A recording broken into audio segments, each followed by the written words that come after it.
All right, welcome everyone. Today we have an awesome group. We have the lovely Anna. Look how beautiful she's looking. We have Raphael for the first time. We have Michelle back again. Thanks for being here. We have Serkan for the first time. And we have Alfred. How you guys all doing today? Amazing. All right, cool. Let's get right into these questions. I got some good ones for you guys. Okay. If one of your partner's best friends is being too flirty in person or through social media, do you tell them or what do you tell them? Oh, Who wants to take this? Who wants to take this one? I think I'll take this one. Let's I do think it. it all depends on the relationship and where people at in their lives as well. And also, for example, some people, they're chatty and they would like to express themselves and they're very social. And that's their way of communication when they just smile, and they just being very bubbly. So I don't think something is wrong with that. But at the same time, if there is somebody crosses the line and you can definitely see there is something going on and there is a bad intention behind that, you definitely want to address it. Not like in front of another person as well. Probably like privately talk about it. And if your thoughts are not aligning, just move on. I think all guys' intentions are going to be bad. That's how it works. Like guys, like you tell me. You ever had a situation like that where like your girl's friend was So me and my girl have been together for a long time. Like, Okay. we've been together for we're engaged. So Oh, I have okay. like, Congratulations. I have probably strong feelings on this, but I would say, if any of my girl's friends were too flirty with me, like first, like I always say, like my girl's crazy. She's not. You gonna play that. can't blame them though, right? No, I'm just kidding. But it's like I don't know. I feel like it's one of those things where one, like to have a successful relationship, and like we're engaged, so it's like I feel like we're really focused on our future together. Things like that are things that you want to be upfront about early, and even if it's something where you think it's even like 10% too flirty, I would rather just bring it up with my girl and like let her know right before anything even seems remotely serious, than for her to like realize it later or find out later. It's always way worse if she's the one that realizes it versus me being upfront. So that's my personal opinion. At the risk of her losing that friendship. Yeah, I mean, like, I think obviously friends are important, but when you're in a serious relationship, you're trying to build a future with someone. And it's like that family dynamic that you want to have with them long term is going to be based on things that you put into place today. So if you're not upfront about things like that, those are just, skeletons you're putting in the closet to be discovered later. And it's going to make it way harder to have a successful relationship. Okay, so Anna made a point. She said that some people are just like real expressive and outgoing. And you said if there's even a 10% chance, right? So what's crossing the line at that point? So I think it looks different to everybody. Like some people might say that, someone can just have too much of a conversation that's in a certain direction. Some people might break that kind of, what I'll say is like the physical touch bound. And I feel like as a guy, we're always like, when I was single, you're always reading signals on like, is she just like, hey, we're really cool, or hey, she has interest in me. And there's ways you can kind of tell in terms of just like, maybe it's that physical touch, like a hand on your leg or a hand on your shoulder when she laughs about something, or it could just be, someone's adding to the conversation, but really focused on you. And you can start to see where some of those lines at. And then when it's someone that's like your girl's friend, like my experience, like a lot of my girl's friends, like we go to brunch with them, we go to parties, dinners, etc. So like you have a good read for how are they with everyone else, and then how are they with me. So I feel like That's fair. it's easier to read those things when it's someone that's like in your immediate circle. So like use your intuition. Otherwise, if she's just going like, that's like an obvious one, right? Yeah. Okay, how about you guys? Do you have any comments on this? I feel like if the girl's relationship with the best friend is really close. I don't think his mic is Yeah, on. I'm thinking that too. His mic isn't on. Yeah, no. Am I muted over? He has you muted. All right, can you hear me? Yep. Yeah. Coming through clear now. that mic real quick. All right. Cool. Is everyone's mics on now? Yeah, I think so. I Yep. think so. There we go. All right, go ahead. No, you're good. Sorry. So I feel like if the girl's relationship with the best friend is really, really tight, it's possibly a trap, right? That's for sure. So when she's coming on to you, you better go tell your girlfriend and be like, I'm not sure if I don't know how to read this, right? Don't be too blunt about it, but tell your girlfriend, and then you're probably gonna get thumbs up for telling her, right? So it's a trap. Don't fall into it, guys. And I even think like to that point, like if you're just weighing your options there, I feel like if I bring it up to my girl and it's nothing, like let's just say like her friends just being like, maybe just too extroverted or whatever around me, I feel like my girl would rather still know that at least I'm reading it and I brought it up to her. And then if it's a trap, she's for sure glad that I brought it up, because then she's like, okay, like I know that he's not like, he's not going to fall for some trap or not be some idiot and get caught up in something. So I don't know. I feel like it's always better. Just bring it up, let her know. I feel like you have to, because there's no winning in that situation. Exactly. So like I'm saying, like even if you don't cheat on your girl, if you do, like if you don't say anything, you're always gonna lose, because like well, the story can get flipped. Like say somebody comes onto you, like her friend comes onto you, you're like, oh no, I'm cool with that. You move on, right? You don't bring it up to your girl. Like 3-4 weeks down the line, she gets the story, but the story's different. He was coming on to me now, and it's like, well, wait a minute, hold on, that's not what happened. So I would always like to get in front of it, so that way you don't have to deal with it later. But also, these aren't the type of friends that you need. Like, I think I'm the only one who feels differently, right? Like, I don't think that I would tell my partner. I would talk to the person who I felt like maybe I was feeling some sort of like vibe with, or they were like vibing towards me. But like, I don't know. It's just, I feel like friendships, and depending on how long they've been friends, like if it's someone that they've been friends with for like 2 months, 3 months, and that's something different. But like, if it's a childhood friend, like, I mean, most of the people I know, I've been friends with them for 10, 15, 20 years. Like, and like my ex too, right? Like he had been friends with people for years and years and years. So I just don't know if it's worth like, what if it was ruining flipped, though? like a friendship. Like what if it was the other way around? Would you want him to tell you? I mean, I'm gonna where's say, the button? but Where's the button? it is a fair question, right? But like, I can count on one hand how many friends I have, and I would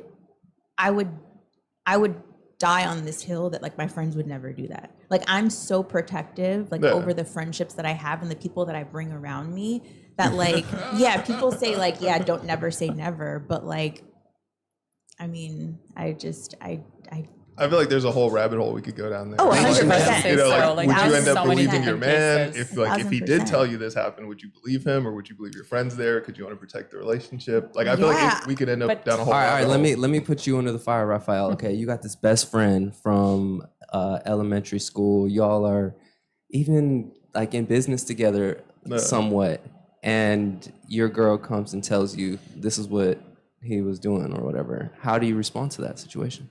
Yeah, I mean, it'd be tough because okay, I think there's a good example. One of my best friends, Paul, we were roommates freshman year of college. We've known each other forever. And like my current company, we run that company together and stuff. So like, let's say like my girl, Victoria, were to come to me and say, hey, I feel like Paul came on to me. And like, obviously I have a long-standing relationship with Paul. So like, there's a certain amount of trust built up that like, I don't think that would happen. But if she were to tell me that took place, I feel like because we're engaged, I'm committed to this relationship, I at a minimum have to like take the time to hear her out and at least listen.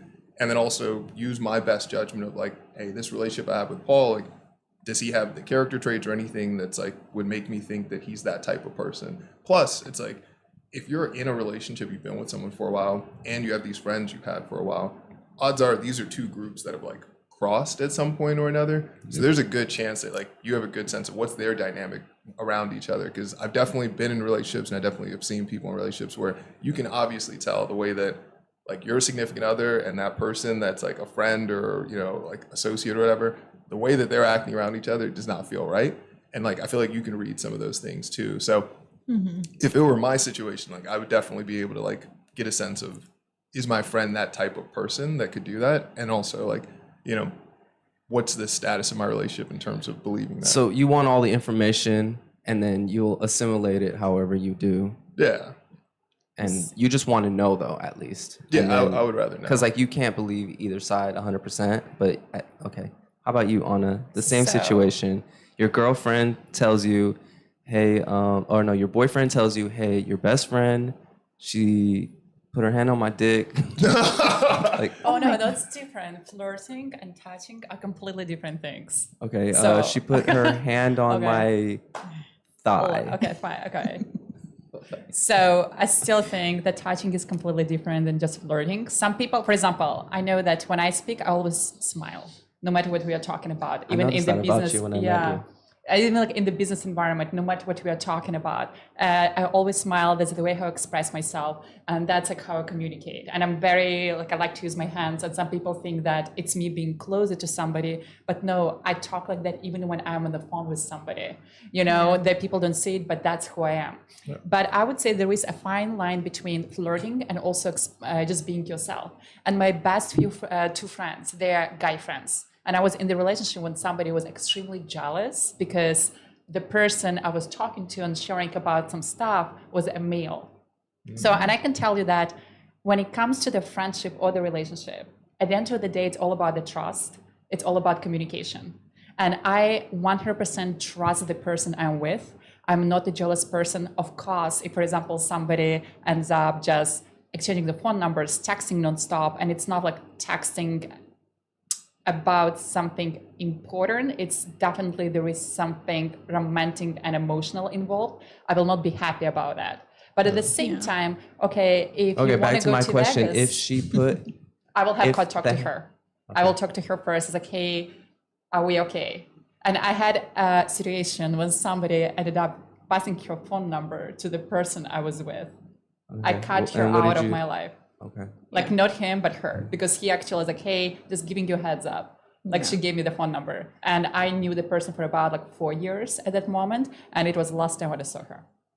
Okay, so like, inevitably there is the possibility of a friendship being broken over something like that.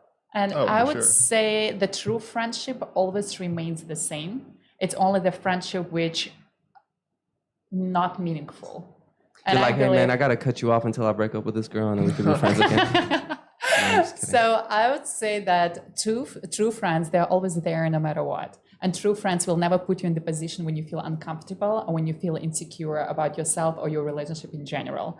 So from my own perspective, the people who did it like that, it's kind of blessing. Like now you just need to let them go, focus on something else, rebuild your circle of friends, connecting with people who truly care about you. So that in this case, your significant other and also your friends, they're going to just bring only the best in your life. They're going to contribute on the level you want them to contribute. Because even friendship is a relationship.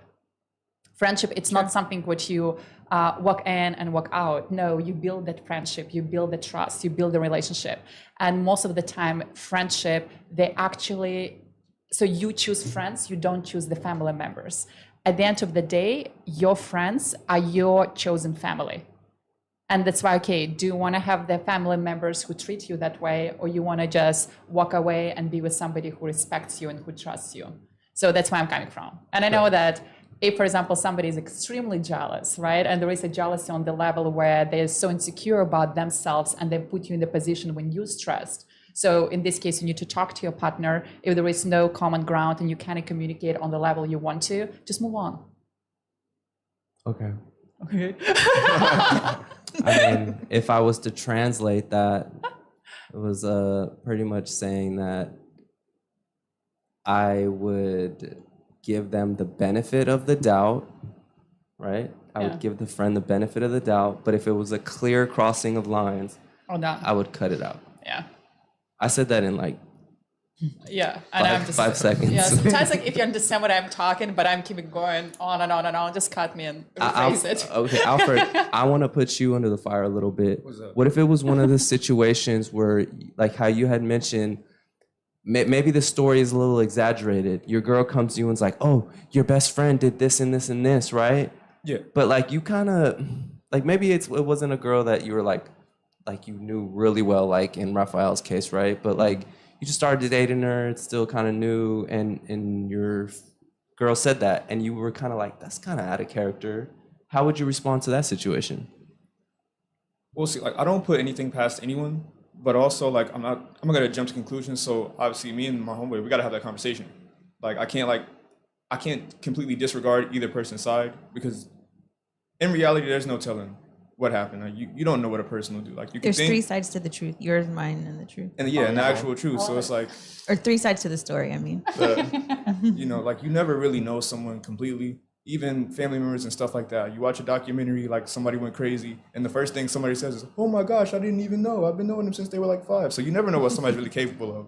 I'm So just at that assuming point, I gotta, like, everybody's use trying my to fuck. own discretion. I'm Yeah. just assuming every guy is a dog and my bitch is bad as fuck. So like, hey, I don't blame him, but hey, bro, come on now. So okay, but how would you handle it? So we got to have that conversation. But I mean, generally for me as a rule of thumb, I keep those two things separated.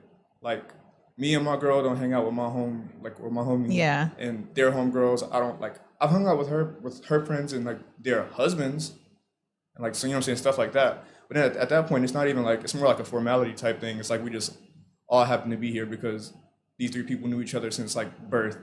But other than that, yeah, I don't mix those groups together just because I don't want to find that out about anybody. You know what I'm saying? I don't want to find out about my significant other. I don't want to find out about my friends. So the best option for me, How about that? you know what I'm Is it saying? gonna be like that? Okay, It's a possibility. Sirkan, how about you? I agree. There's a line, right? Like if he grabbed her ass or something, we're throwing hands immediately. Right? So there is a line to it, and if it's just a weird comment that he made or whatever, I need to hear both sides of the story and figure this out. Okay. Let's make this more specific and defined. Okay, your bitch is bad as fuck. Everyone wants her, right? He was flirting with her. He didn't grab her ass, but he did say some flirty comment to her. How you handling it? Now, in that case, she has some responsibility to it as well, right? I like where you're She going with needs this. to kind of keep that away in distance a little bit. And if she's not doing that, now I'm questioning everything, right? Now my best friend is an asshole and my girl is flaky or whatever. So now I'm in a bad spot. But I think it's her responsibility to kind of keep it in certain distance. That's interesting. Your best friend knows your girl's a hoe, and I'm not saying in this current relationship of yours, but I'm saying a hypothetical situation. Your best friend knows, so he's like, bro, he's not gonna stay with her, right? So he's kind of a dick for breaking those boundaries, but she's for the streets anyways. So you're gonna cut her out No, eventually. bro, it's a respect thing. If she's for the streets, you can't cut the line, dog. At least wait. You know what I mean? If, Like ask your homie. if that's what the situation is going to be like, if you're like, all right, well, I got to jump off, and he knows that this is a jump off, and she knows that she's a jump off. You can't let me finish first before you know what I'm saying? You can't come in the middle of my. Come on now, That's like a cock block. Like, bro, you getting in the way now. it's just weird. Like, why would you? This We don't just need to be in the spiraled same into space. something I know. completely different. This is not where it started. I think it's pretty interesting. I feel like one of us is gonna all be in that situation one day, and I feel like either way, he's fucking somebody up. He's like, he's ready. He's just ready. Yeah. okay. So if the dude is disrespectful, you're fighting.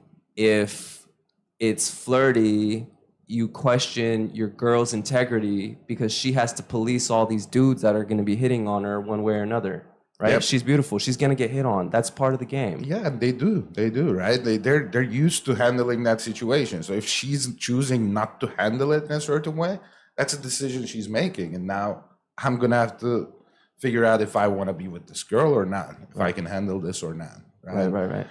And that's just like the Spider-Man, like great power comes with great responsibility. That's like right. she's beautiful. You know you're dating Oh, her. So God. now you gotta like deal with all the people. But okay, I guess okay. All right, let's move to the next question. That's not Yeah, I something think women the should have to same. deal with. Yeah. But I digress. Okay. Would you date someone you thought was a catch that your best friend had dated prior? No, Nah. absolutely not. No, not happening. No. But I was in the situation when I went on a date with a guy and he was dating my sister briefly, but I didn't know about it. And I showed my sister a picture a few days later. I was like, hey, I'm actually saw this guy for a few times. Like, he's really great. She's like, yeah, like actually saw this guy for a few months. I was like, oh, whoa. So, and I decided to ask him, and he mentioned that he never met this person, that she's very confused, blah, blah, blah. And long story short, I was like, oh, wow, okay. So it's a very awkward situation. Wait, Yeah, so it's he didn't know that weird. you guys were related? My assumption he knew because both of us from very small country in Eastern Europe, both of us 5'11", and we look alike.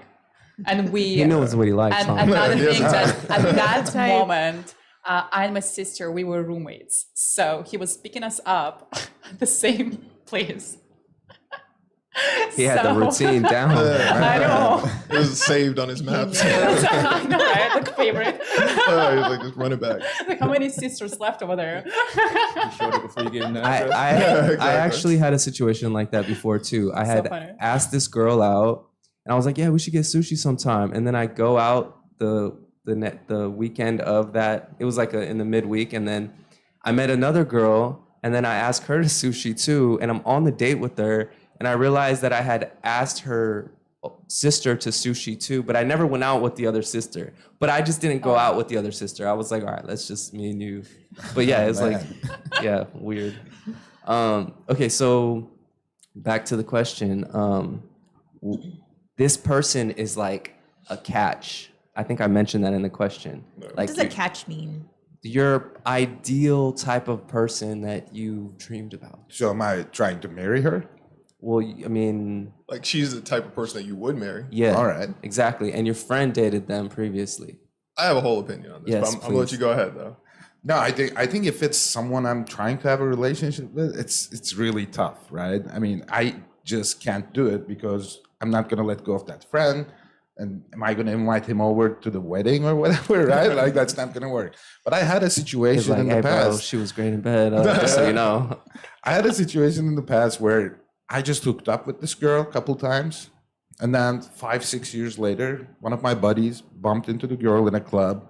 They started hooking up. It's fine. I don't care. Yeah, right? that's different, right? See, like, yeah, like hooking up with someone is very different. Like you could hook up with them and whatever, they're a similar type that your friend likes or whatever, and you'll hook up. But then it's like someone that you're gonna start dating that your friend was with in the past. Like, so I say this as someone that I'm like, I don't know that I have the maturity to actually do this. But the reality is like, okay, there's whatever 8 billion people in the world, and like when I think about relationships, I think about it like you're trying to find a puzzle piece that matches your puzzle piece.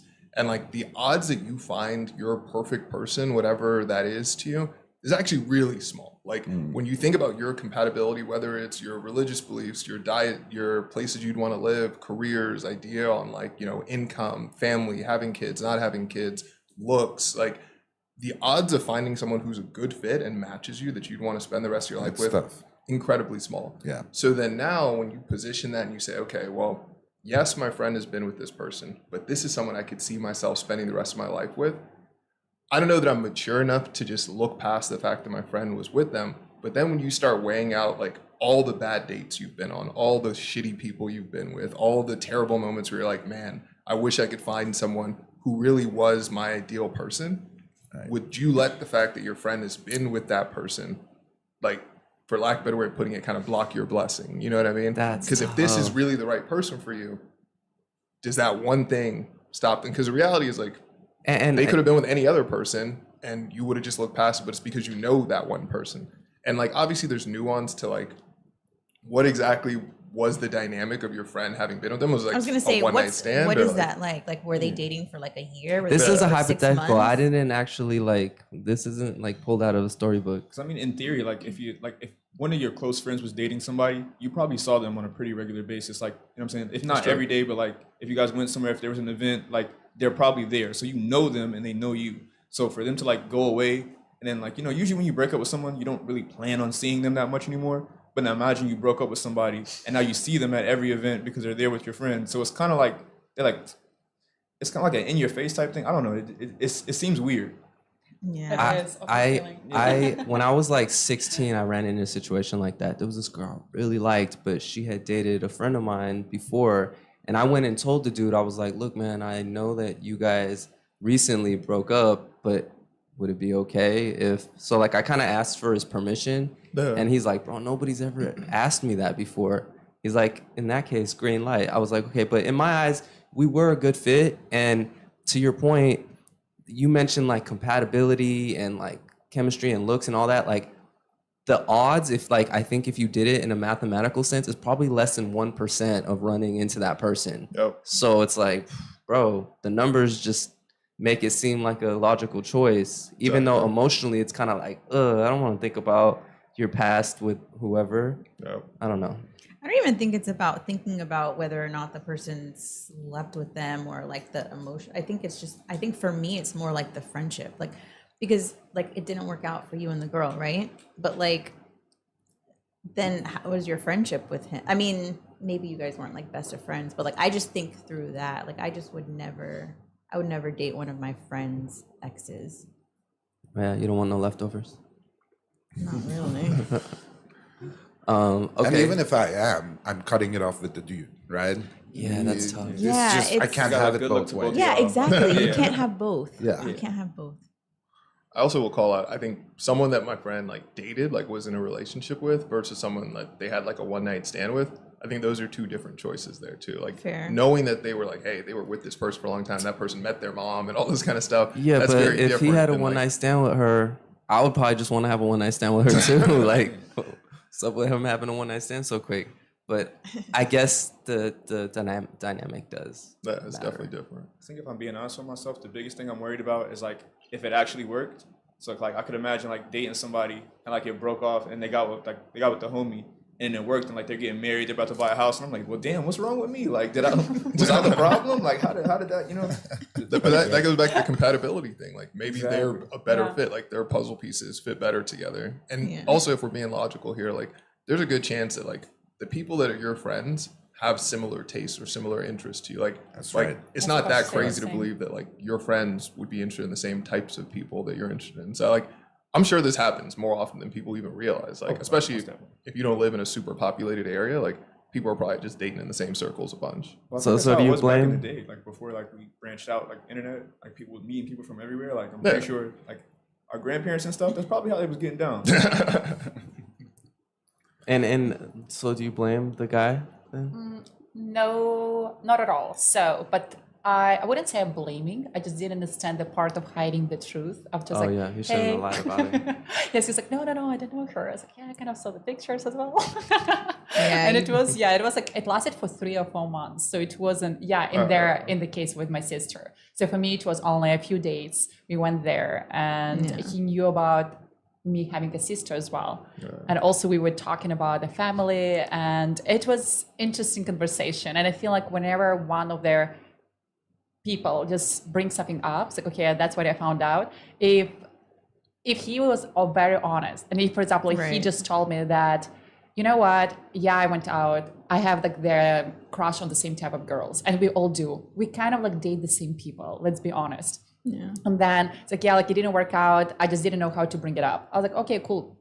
Because my sister would be, I feel like it's awkward, but at the same time, I don't think that she would tell me, hey, I don't feel comfortable you going out with this guy and et cetera, et cetera. But me, it's mostly about honesty and just being true to yourself and to other people as well. Because I know that I'm very straightforward. And if I have something on my mind, I'm going to address it right away. And Okay, so to that point, Yeah. if you did decide to date someone that your friend dated, would you try to recon information from him? no. Not like this explicit stuff, but like the important stuff. I feel like it's a slippery slope. Like you gotta do the work. you're gonna You hear gotta something do you the don't want to work. hear. Yeah. Like you just go through the discovery process on your own there. Yeah, Like, you're already dating the person I was dating. Like, don't come to me for information. Do your own research. But at the same time, if something happens and you were to discuss it with your girlfriend, and then Right. would you discuss it? Yeah, I think an you were awkward talking situation. about wanting all the information. I mean, I don't know. It's one of those where like in general, like I'm so like kind of to the point that you were mentioning earlier about how like, you know, there's certain groups of people in your life you don't necessarily like intermix. So like for me, like I expect like, you know, realistically, like the older you get, there's just less and less people in your life. So like I expect a lot of my friends and the person I'm with to be like, you know, intermixing in terms of just we all hang out. But when it comes to things that are taking place, like things that happen in my house, I want to keep it in my house.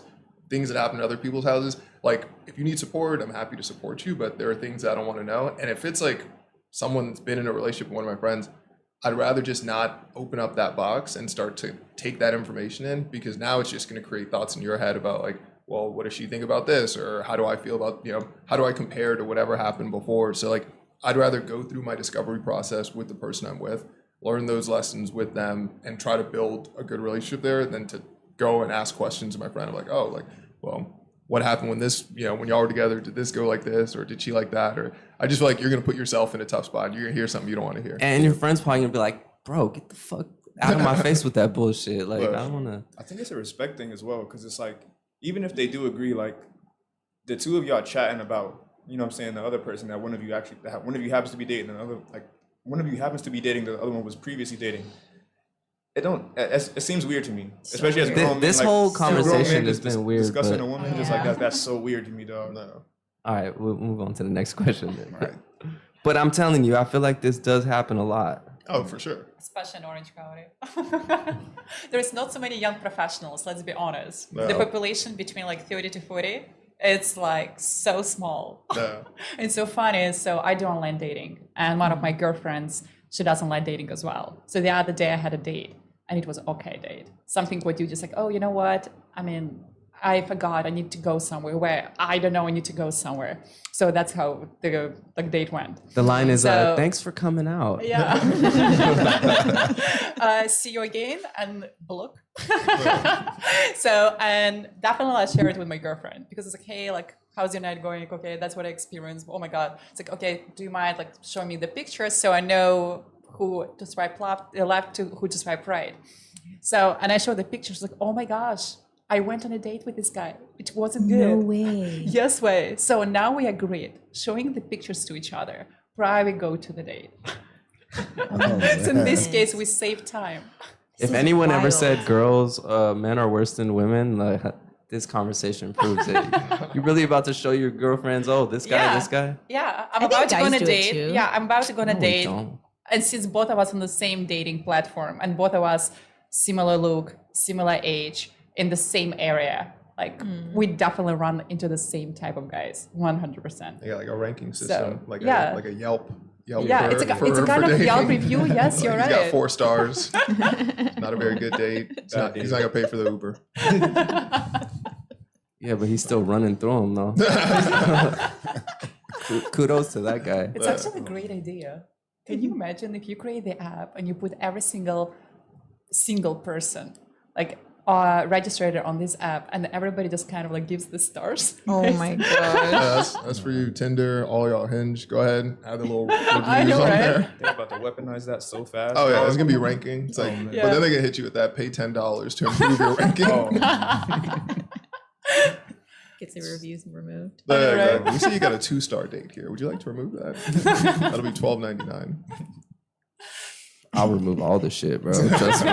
That's a real thing. Years ago, I used to work in customer service, and if someone wrote a bad review, we would call them and be like, hey, we'll offer you this free thing if you remove your review. And they'd be like, all right, cool. So what kind of free thing you would offer in this case? Whatever they bought, we would just refund their money Okay. That's interesting. or send them like a $50 gift card. No. Yeah. I was talking to someone the other day, actually. She runs customer service for a store that she manages. And so when she gets a bad review, she'll call them and be like, oh, yeah, like we'll send you like a $50 gift card, or we'll give you like a percentage off from another item. And they remove it. But if Corporate we, hush for money. example, I love take it. that idea and we put it on the dating profile, that sounds a little bit weird. So This is diabolical. I hope you know that. No, I'm just thinking because you probably face the situation when you say somebody, hey, I'm sorry I didn't click, but you're wonderful, right? Yeah. So it's not you, it's the universe. So Because it and- can't you, be it's me. me. yeah, and then like like the person just messages you back and he says, what went wrong? And then you just need to like, no, everything is good, just didn't click.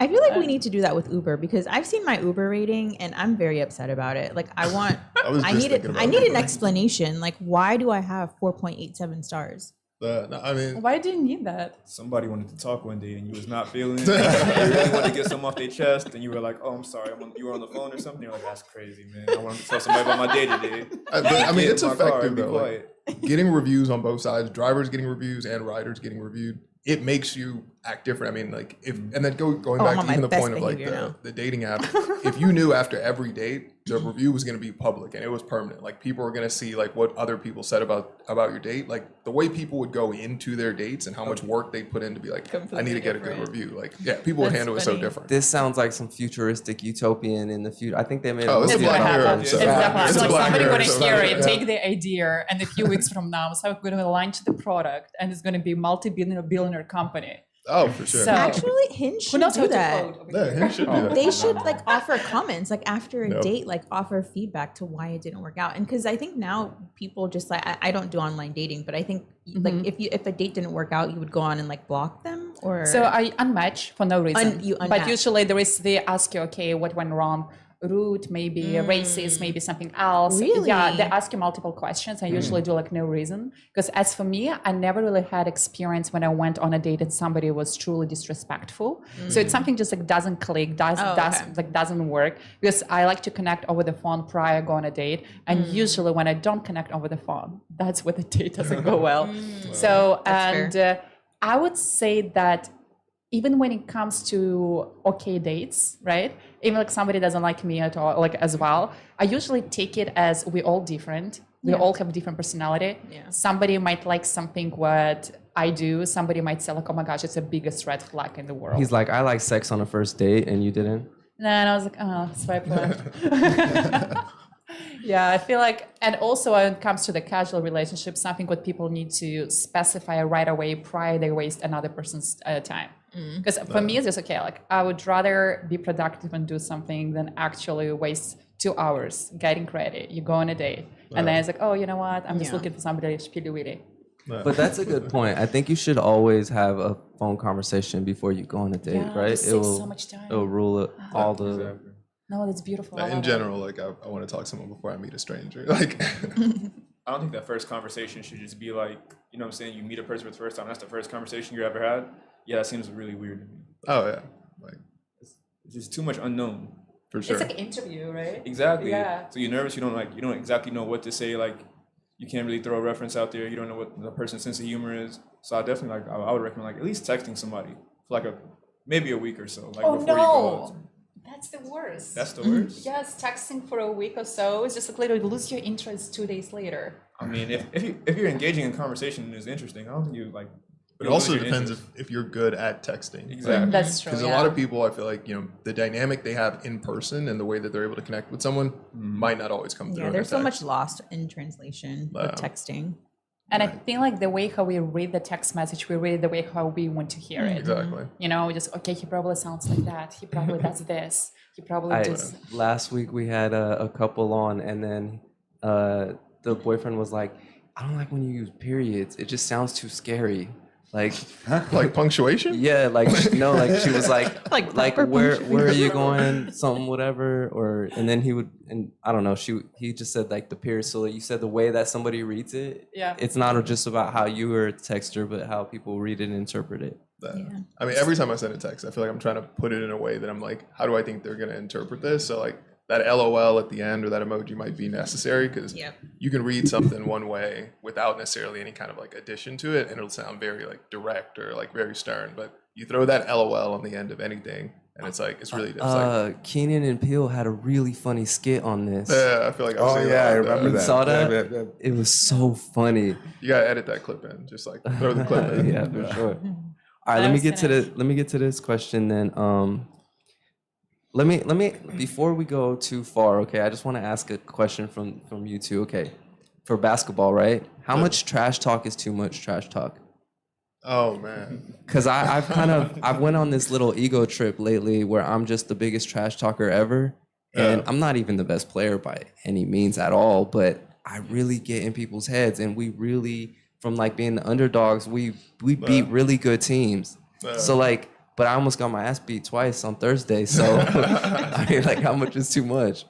So I don't know. Like, I'm someone that's like, when I'm on the court, I'm pretty dynamic. Like I have shit to say, and it's like it's one thing to talk trash, like you get into it and stuff. It's like I think there's a certain level of like how personal you want to get on the court. So like okay, I'll go through a couple things here. So one, like when I play and stuff, like me and my boys, we always play together a bunch. So we'll go out, we're playing, like we'll play a team, they're missing shots, and I have a thing where like I'll start yelling, I'm like, we love it, like, and it's like it's more so to just say like like this person, we know that they suck, so I'll be like, we love it, and it's getting in their head because every time they miss, like we start getting louder and stuff, we start hitting shots, and we're like, boom, like and I'm still in that one. It gets in people's head. So we're playing. I played a couple leagues here in like Irvine. I heard a story about you. I heard you got fired on, So there's two. and the dude got kicked out of the thing. So 2 stories. So the first one, this one that you're referencing here. So we're in this league, LA Fitness League. We're hooping, we're winning, blah, blah, blah. And like, I don't want to rehash any of the beef or whatever with this guy, but so like we're playing and we've had drama in the past. Like me and this guy. Hey, bro, you got to get some details. Come on. That's like the important part. Like who started it? Who started the trash talk? Like what did it get personal at some point? So like, I'll take my first part where like, I'll take my own blame. I'm a very vocal player. Like I'm gonna have shit to say. Like if we score, we're scoring on you. Like if I come out, if I'm guarding you, I get steals. I'm gonna let you know. Like I'm cooking your ass. Like I'm gonna let you know. So like I'll take that first part. Like I'm dynamic. Now we're on the court. We're playing. I feel like in his head, he's really that guy. Like he's really really hooping. And like realistically, like we were beating their ass. Like we were up like 10 or 15. Like every single time we play them, we've cooked them. What was his temperament though? Was he the type that like the trash talk would get to him? Oh, for sure. Okay. For sure. But it's like I said, I don't want to rehash beef or whatever. It is what it is. But on this particular day, we're at this game. We've had all this history, like back and forth. We've gotten into it at games. So then we're playing, and then there's some play where he scores or whatever. And then like everyone's going down the court. So then now I got to inbound it. So he's still holding the ball after he scored, where normally you just let it go, you walk down the court. So then as I walk to get the ball, he turns and tries to throw it at my face, and I catch it. And I'm like, don't wait for everybody to walk away to do it. Like, we've been on the court. Like, if you want to throw the ball, throw it at me. Like, I'm right here and shit. So then like he's going back down the court. We're like walking or whatever. And then he's still like yapping. And I'm just like, bro, like I've been here. Like if you're really about that life, like be about it. Like don't just sit here and talk about it.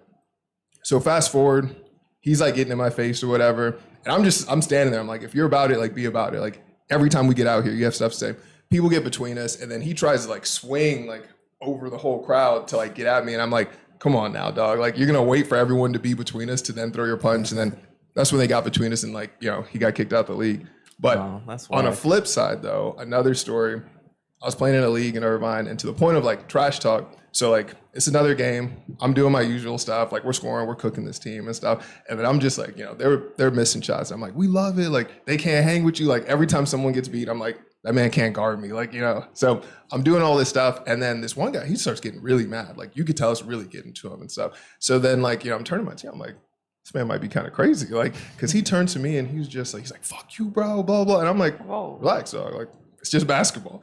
And then, we're playing. And then he starts getting really crazy. This man turned to me and he's like, nah, fuck you. I hope your mom dies. I was like, hold on now. Like, and to the point of your question, where do you cross the line? Like, that was like, the line was here and this man's in a different building. Like, you know what I mean? Like, that's where it gets past that point where I was like, come on now, dog. Like, okay, but everything that you're saying, it doesn't seem that bad. Like I said so much worse. Like, and I'll never get to the point of like saying like pussy or bitch. I never say that because those are kind of like fighting words, right? You say things about their mom? No. Oh. Not that guy. I'm saying. I'm like, okay. Like exactly. Like, I hope your mom dies. I'm like, hold on now. Like, pause. No, like I'll say stuff like yeah, exactly. I'm not hooping with this man. Like, no, but like I'll like as soon as they get the ball, even if he's the best player on the court, I'll be like, that fool's trash. Take the ball from him. Take his cookies. He's got no shot. Like, and then, you get your Pat Bev on. That's cool.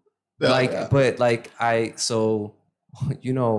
right? The guy that has the amazing shot, right? Yeah. So like he blew past me and like I couldn't get him, so like I fouled him or whatever. And then he got all mad, foul. I was like, all right, man, it's a foul. What are you gonna do? Cry about it? And then so like he threw like a little bull rush at me with his shoulder, and I was just laughing. I was like, dude, like this shit really gets to people. And then another one was Thomas. I was talking trash to him, and then he got mad. And when I set a screen, like he pushed me, and I was like, bro, you can't do that shit. Like, don't be pushing me off a screen. And then so like I fouled him on the next play, and then he got all up in my face, and then I just put my hands up real quick. But what I'm trying to say is like I feel like even if you're not saying any kind of fighting words, even if you're not, your intention is not to fight, people are gonna want to fight you because they can't. Yeah, I mean everyone's gonna interpret things differently, and also like some people are just like there's a maturity level to things where it's like I play basketball, I'm like I don't really like I'm hooping, I'm here to have a good time, we're talking trash, like it's hoop, and then like once the game is over, dap everyone up and walk away.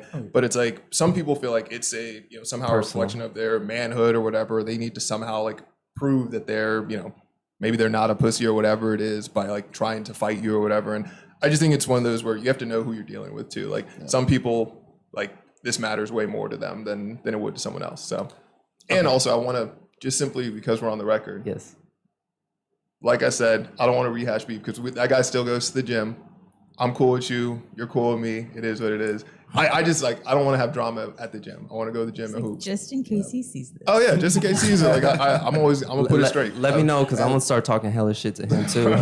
But it sounds like you're a bully on the Yeah, court. no, I'm a He big is time kind of bully. bully. You're a bully. Like, Like, there's I'm- a balance. Like to things. I'm not even out of all 20 people or 10 people that's on that court, I'm like number 3 in skill. But like the type of shit I'll be talking, like it really throws people off so badly. Like, and It's we part of the game, man. It's fair game. But I think you need to earn the right to trash talk. Nah, bro. I don't. Like, No. it should be dictated by your hooping. Like, if you're not hooping, you can't No. talk, bro. So he can dunk over me, right? I'm 6'3", 250 pounds. He dunks over me, then he gets to trash talk all he wants. No, right? Like, but even Jordan said what it it is. takes a real man to be able to talk when you're down, not when you're up, right? But Jordan was also hooping. Jordan was Jordan. Yeah, He was hooping. I'm not saying I'm Jordan. I'm just saying the concept of talking trash. It's more enjoyable when you do it when you're down rather than when you're up. As soon as we I'm go not up, gonna lie not to gonna you. lie to When, you. when I'm I'm up talking trash 20, on I'm on your everything. head. Like I'm talking shit about everything. It feels great when you're up. Like, come on. okay, Can you it imagine might talking feel. trash, you still lose? Yeah, I'll be Now you look talking. weird. I'm talking trash the whole time we're losing, and that eventually gets to their psyche and it helps us. All right, we're gonna stop this. We're gonna get to the next question. All right, if you okay, this is kind of for the girls, but it's kind of for the guys too, but more for the girls.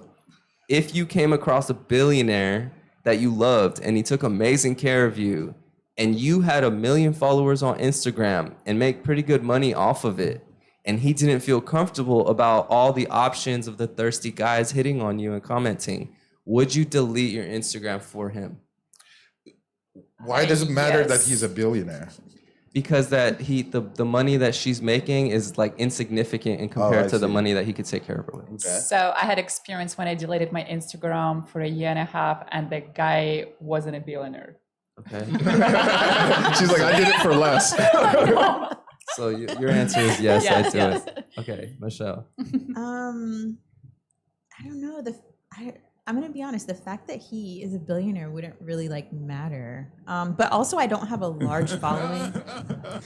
Also, I don't have a large following on Instagram, so like, I don't know. I just, if I loved him and Just it say was a just say problem, you wouldn't. Just say you wouldn't. And No, then no, you're gonna lose if I that man. loved him and if he thought it was a problem like for our relationship and I felt like there was a future with him, then maybe, yeah. But then also like it's Maybe. kind of controlling on his part. Like, why would he feel the need to ask me to this is really hard for me, I'm gonna be honest, because I wouldn't quit my job. Like if I met a man and he wanted me to quit my job, I wouldn't do it. Right. So if I felt like, I'm trying to put myself in the mindset that like That's not the online question. is my He's not job. asking you to quit your job though. But he is though, because that's how she makes her money. And Exactly. I would never want to be dependent on a man to take care of me, because at any point he could walk away, even if we were going to get married. That's happened before. So like, I just can't see putting myself in a position to not be able to take care of myself and my son. No. So I just don't feel like he should ask me to quit my job. So you guys are gonna break up over this. You'll be willing to let that guy go? Is he willing to let me go because he's asking me to stop being able to provide for myself, and he's asking me to lose a part of my independence? Michelle, you're beautiful and you have a great personality, but he's the prize in this picture. No, No, no, there he's is two not. prizes. Because he's a billionaire, he's a prize? Absolutely not. Yes, because he's the Absolutely billionaire, not. he is the prize. Absolutely not. Billionaires are assholes too. He's still the prize though. Why? Because he makes $1 billion? Yes. Money doesn't make you happy. It's not just about the money. Like he is a self-made billionaire. So Okay, I've made myself. I get your answer. It's no. Y'all are breaking up. I'm sorry for you. I'm but- on a different side. You see, I'm one of those people.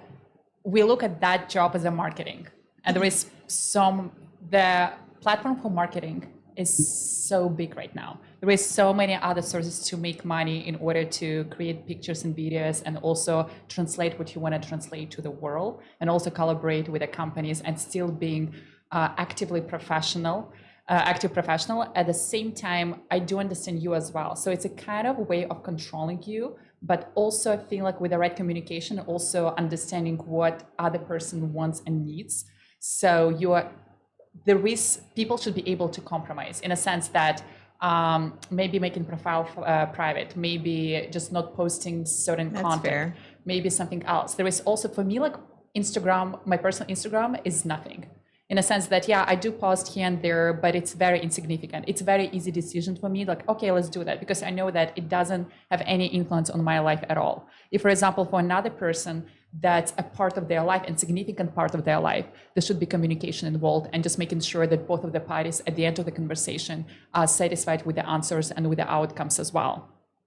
So if, for example, it's a main source of income and another person just feels don't take personal, very insecure for the future because there is so much questions with the relationship, in the relationship with this guy. So definitely you want to make sure that you are protected, and also if something goes wrong, you have something to to fall on. So when it comes to the money, like he's gonna take care of you 100-fold of what you make with that Instagram. But when it comes to like, this is your identity and this is what you identify with, then I could kind of understand, like, what if you're a celebrity or something, you know, like I could get that. Because if you were a Victoria's Secret supermodel, like your job, you know, and this is not to like objectify women or anything, but let's just say, like from an objective standpoint, your job as a Victoria's Secret supermodel is to look beautiful, you're in lingerie, like your job is your appearance, you know, that is how you make your income.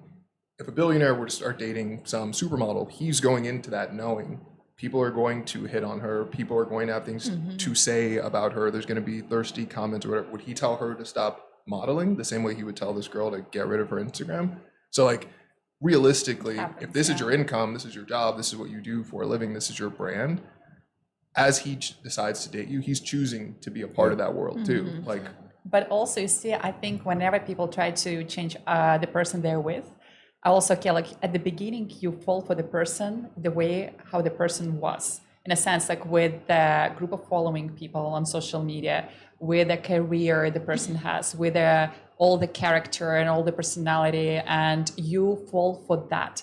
And then why you want to modify it in the future and lose your interest? I'm just saying that I think it's a major fumble on a girl's part to choose that identity that she's created versus like this amazing love that she has come across. And the dude's loaded, so money's never an issue.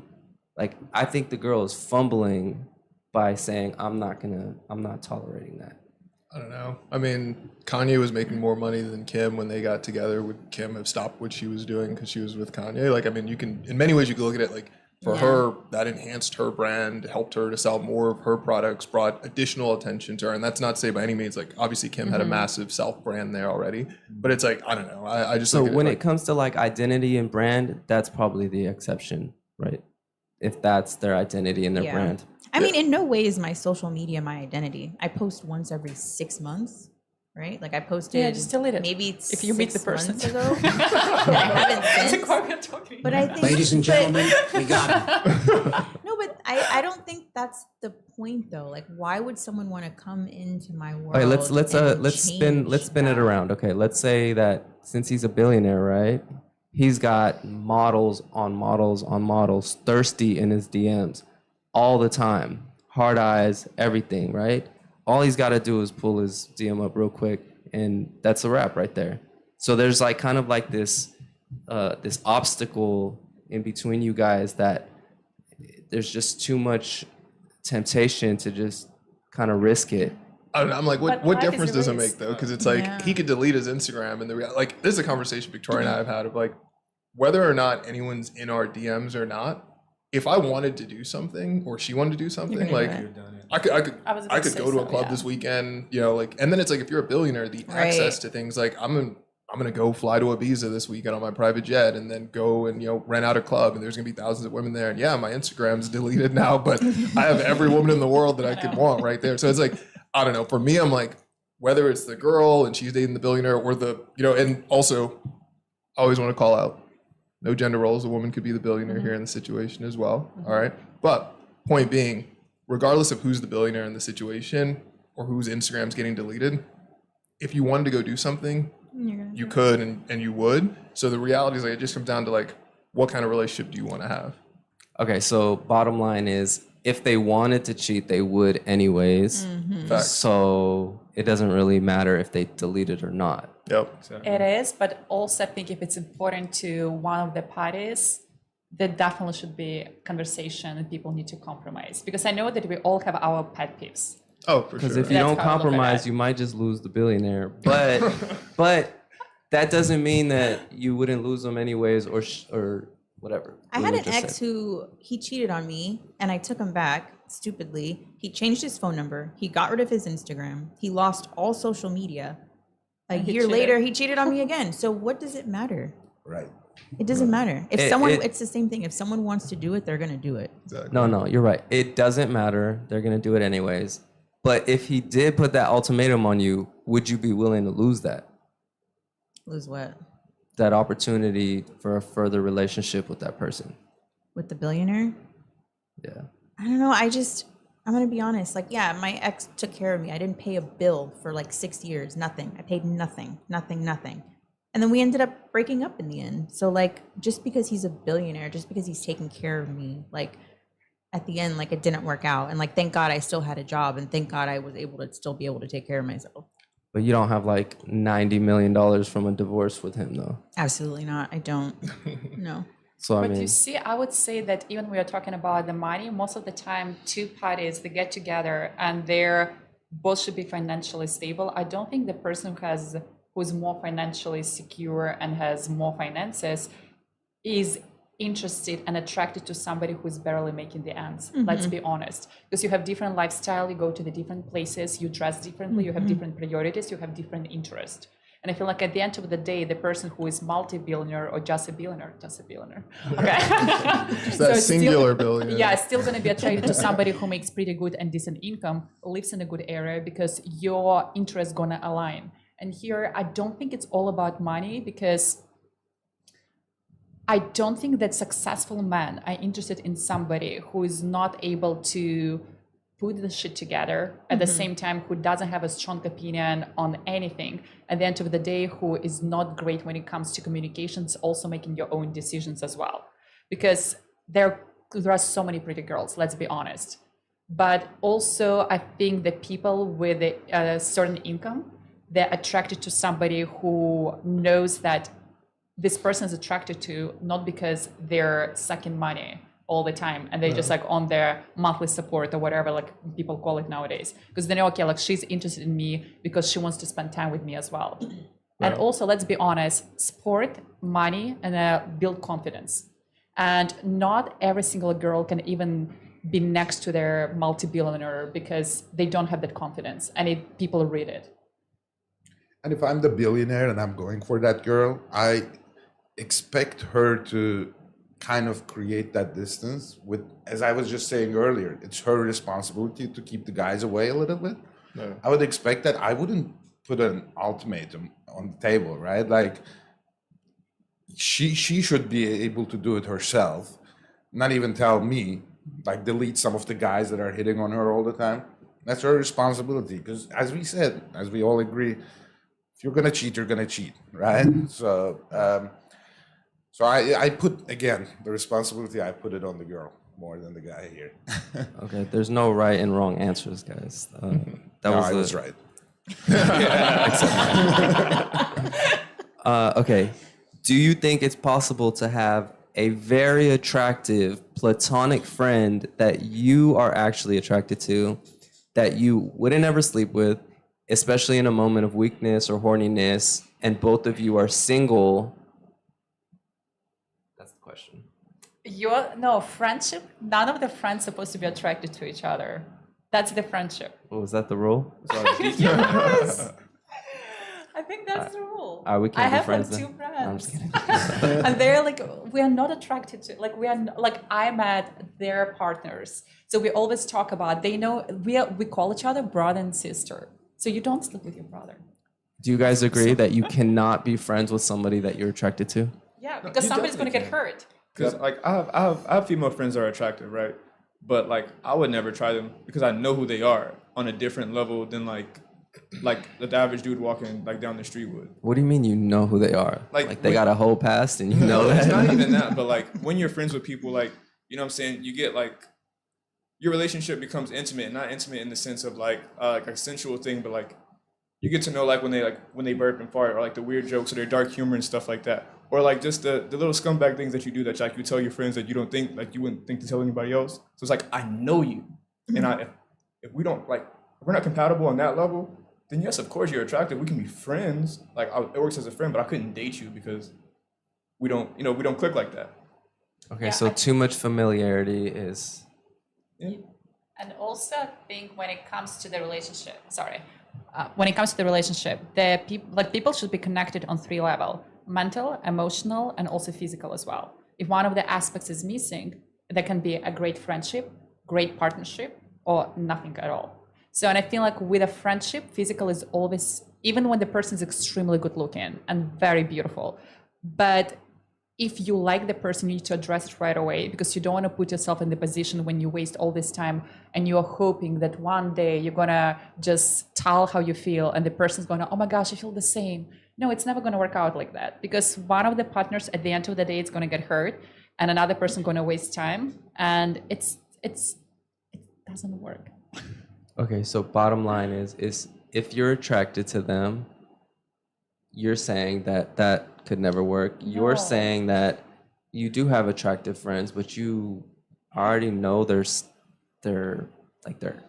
But there is a difference between having attractive friends and being attracted to. Exactly. That's exactly what I was saying. Yes, That's very because different. being attracted to it means that you see this person on the romantic level, and having attractive, my 2 guy friends, freaking good looking. Am I attracted to them? Not at all. How is that possible? Does it work that way for a guy? Like if a woman is super attractive, that means I'm attracted to her, But I guess right? it depends on what Otherwise, level. I would say she's not attractive. But there's, then like, we have tiers. different Are type there of levels to it? Like attractions. levels of attraction? Is, I like, mean, is it just yeah. physical, and then there's like emotional attraction, and then there's like, you know what I'm saying? Because No, like just on the physical, there's levels to it. Like I'd relationship, I'd wifey, like, so just on the physical, I think there's levels to the attraction. There's Very for true. sure levels, and then it's definitely possible to think someone is good looking. I mean, do you think your sisters or your mom or any of those people are ugly? Like, I mean, I know my sisters are beautiful. Obviously, I'm not attracted to my sister. It's very possible to think someone's beautiful and not be attracted that to makes them. sense. No, that's 100%. Plus, we all attracted to different features and different things. Like, I know that I'm attracted to brain. I like intelligent people.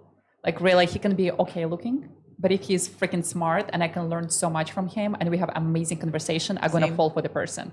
If somebody is extremely And good I looking, have like but dumb, 16 PhDs. I'm just kidding. I do have multiple degrees. Oh, never mind. I know what you're talking about too. I have this very attractive female friend that I've known for a long time, but she's like the biggest drama queen, crybaby ass. Like, I just know that, like, maybe I'd hit, but dude, the hell that would come with that might not make it worth it. exactly, like it might be just a physical attraction, to where it's just like there's nothing beyond that. Yeah. So to your question, can guys see an attractive girl and not be attracted to them? I guess there's levels to it is the answer. So if you're on the highest level of like, I'm fully attracted, then I don't think y'all could be friends, right? Yeah, agreed.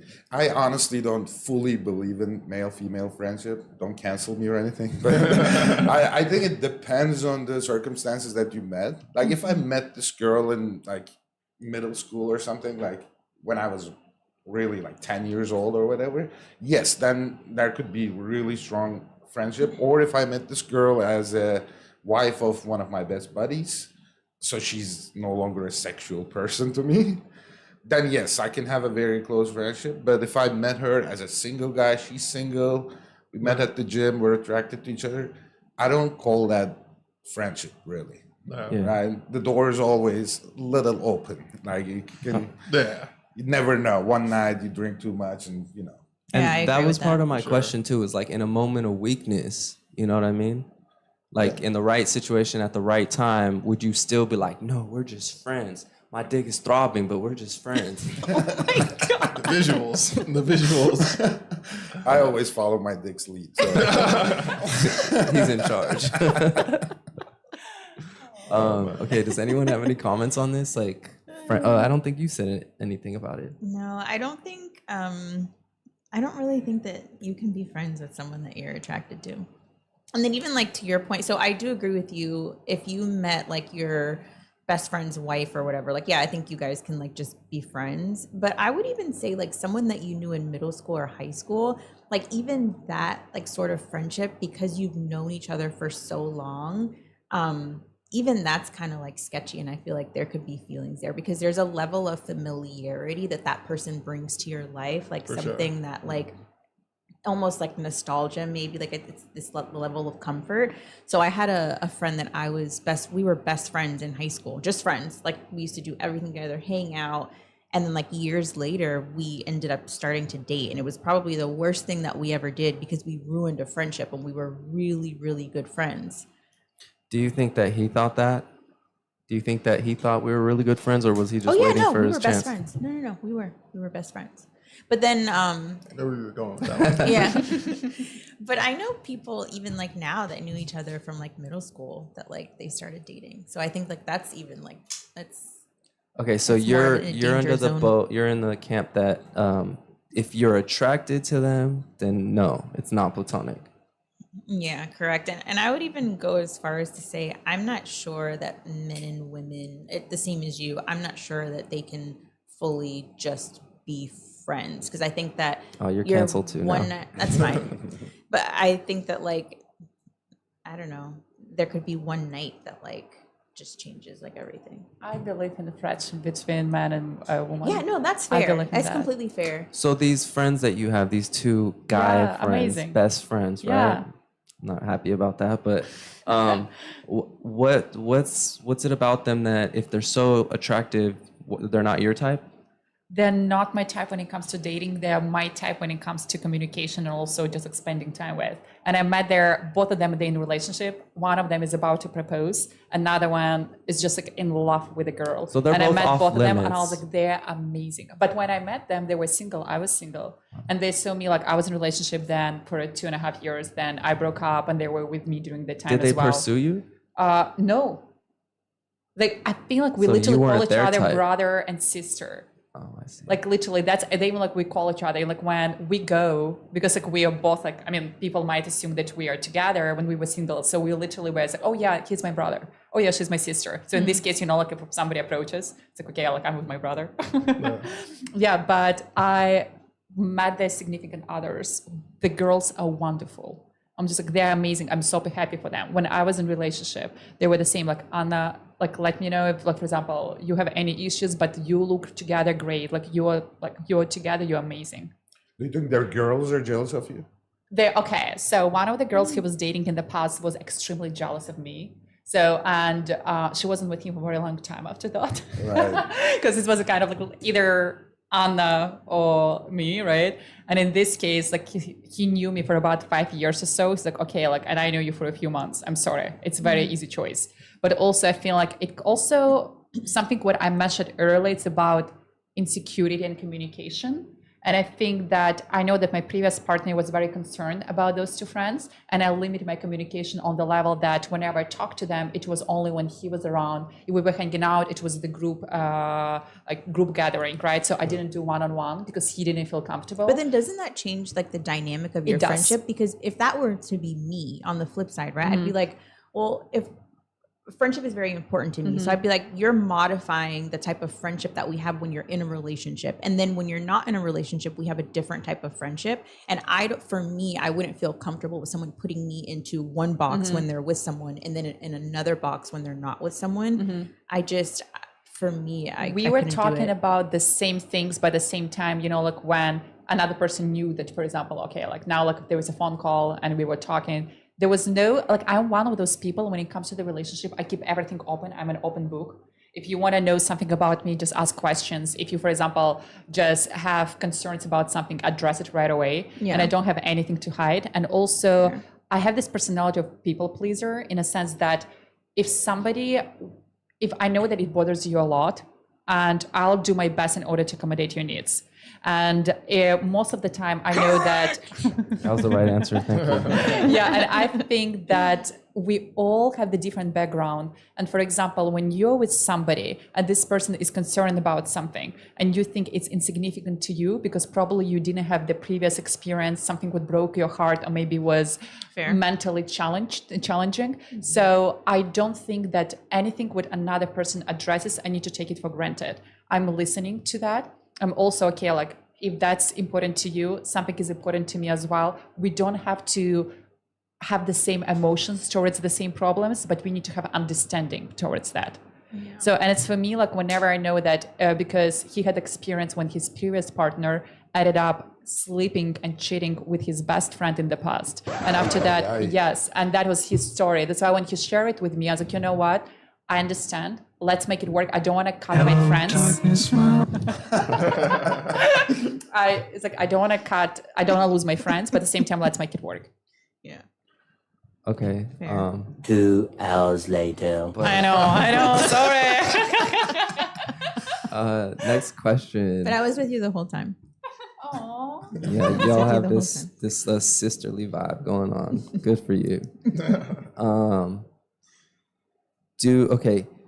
Do you need to live with somebody, travel with somebody, and sleep with somebody to actually know if there's chemistry and compatibility?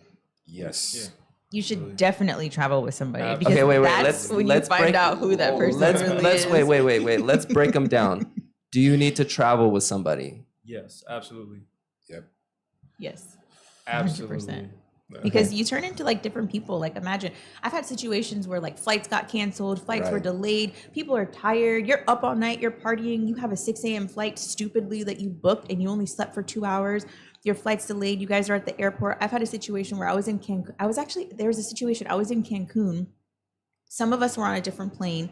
3 of us had our flights canceled, but one of the people who was with us, which was the 4th person, was my friend's now husband. So imagine he stayed with us in a room, like by ourselves. Like you just figure out like who people are, like when all these things are happening. So some people turn out to be monsters and some people are really easy. And if you find someone that you travel with and like they are even keeled and like they don't let things like completely stress them out, like that's a keeper. Okay, we're all agreeing then. Travel. Everyone, travel. I mean, it's must have.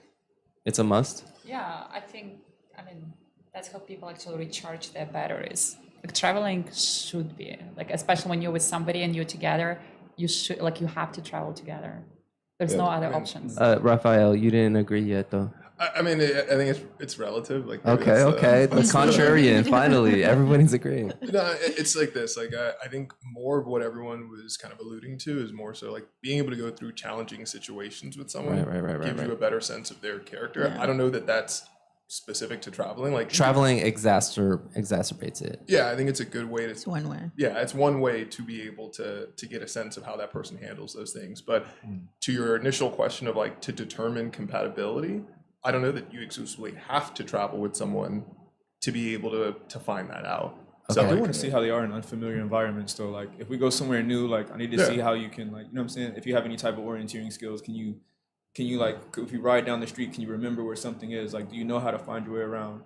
Those type of things I feel like is like is something that I really want to see in a person. To see like, can you human pretty much? If I'm not there, are you going to be able to human? See, I take traveling mostly as, okay, can you have fun together? Yeah. And can you spend the entire day together? That's how I take that. That's it for yes. me, the entire day. Yes. And then like you have to get along well during the travel so that you can sit next to each other on the flight back, right? So can you manage that entire thing? Because when I'm here and my girlfriend's in my place, we have a fight, I go out on the balcony or to the other room or whatever, right? So if you're in a hotel room, there's just one room there. You share the bathroom all the time, like you see their bathroom habits and all that stuff. Can you live with that for 24 hours or not? That's the question. That part of like living with someone, I think, is a way better measure of like compatibility than the travel piece. Like travel, yeah, but like there's lots of ways to like conduct yourself on travel, like just not be an idiot and be like generally productive and whatnot. Cause like all the things that everyone's mentioning, like you could spend a day with someone. I could plan a whole day. We could do a bunch of stuff. Like right now we're in, you know, one of the largest metroplexes in the world. We don't have to leave the greater LA Orange County area to do a ton of things. Do a ton of things and get a feel for each other. But now to the topic of living with each other, there are people I know that have gotten married and they've never like lived together, and like everyone's got different beliefs, different cultures or whatever. I'm personally of the belief that like for you to be with someone and say like I'm gonna marry this person, like y'all should live with each other. You should know, to the point of what you mentioned around like bathroom habits. Does this person clean? Is this person like, what's their general hygiene? Can I have them over? Would they like, how do we cook dinner and do things like that together? Like that's a way bigger measure in my mind of like how, like, is this someone I can be with long term than just like what it's like to travel? Because people know how to cover up their crazy. Yeah, and I think travel is kind of like a proof of concept to living together, right? Yeah, so you do it for a week. Because you don't want to move in with someone, get rid of all your stuff, and not find out their shit, right? So it's like travel, proof of concept. Now let's move in together, move forward, right? That's how I look at it. Okay, so we said travel, live. What about sex? Must have. Yeah, I think you should definitely. Yeah, I mean, like if you want I to mean, have like relationship with no sex. What To do you mean? determine if there's compatibility. Yeah, like people get married at absolutely. virgins, right? Yes. because I guess going back compatibility, I just want to make sure like we're defining like the question here a bit. Like, is this just say like, is this someone I could be with, or someone like I could be with like? Yeah, Yes. long term. Yeah. Okay.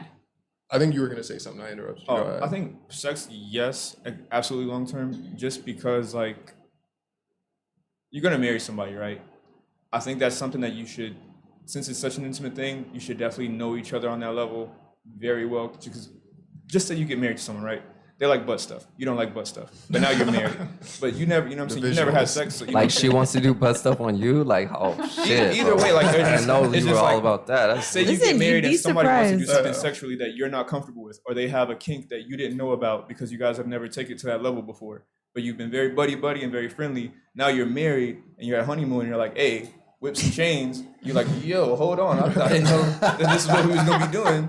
You know what I'm saying? It's something you should probably get ahead of, especially since it's like such a big part of a relationship. Like that's where She's the like kids this are coming nice from. girl, like super innocent, and then she slaps you and like acts all crazy. You're like, oh. Fuck. When the kids ask you where did I come from, and you look over and there's a gimp mask in the corner, you gotta like try to explain that to the children. Well, Okay, so we're on the same page that sex is a must Sex is- before compatibility long term. or For at least a sure. conversation. It's 70% of the relationship is sex in my mind. 70%. At least 70%. That's a big range. The reason why I say that is I get along well with Omid, right? So the only reason why I'm not proposing to Omid right now is because I don't want to have sex with him, right? So like getting along together does not mean anything if you're not having That's good one sex. analogy. So that's how I put it, 70% at least. No, I agree. I think, and the thing is like, how quickly do you guys start having sex too, right? If it's real drawn out, were you guys really like that, hot for each other to begin with too? I think that's a good question, and I have two stories. Like I was married before. We had sex on our second date, right? Is it okay? Is it not? Whatever. But now with my girlfriend right now, we waited 7 or 8 dates, and we just talked through stuff, and it's amazing. So, but both ways But could work. You said that you went on like dates pretty consecutively quickly. So how True. long was it before you guys? Within like 10, 11 days, we had like 7, 8 dates. Oh, wow. So it was pretty condensed. But we made a point out of it. Let's not have sex. Let's not even kiss until our 4th or 5th date. We didn't even kiss, right? We just talked to each other as people, like another person. And then explore the sexuality. That works. Now we're absolutely sure that we're not blinded by the good sex. We like each other, plus we can have sex. And now it's check. Let's So in go. those first 10 days, you only got that 30%. But then Yes. finally had sex, it's like, all right, the 70% has been confirmed. That's right. You That's gotta have the hilarious. 30% as well, right? But you can't test the I'm going to say it's more than 30%. 30%, but I'm with you. What's your number? Yeah, what's your 50-50? percentage? Oh man. 40, 60? So like I said, me and my girl have been together for a super long time. Like we've been together for like 10 years. So it's like, I'm personally someone that's like, we have a great sex life. Like we have a fantastic sex life, but I look at it like when I think about her, I don't think about her and think the reasons that I love her or the reasons that I want to build a family with her is, the sex is, yes, it's a part of it, but she's funny. She's supportive. I've had like a ton of like entrepreneurial journeys in my career. And like, when we moved to California, I got a job out here with Google and that's what brought us here and stuff.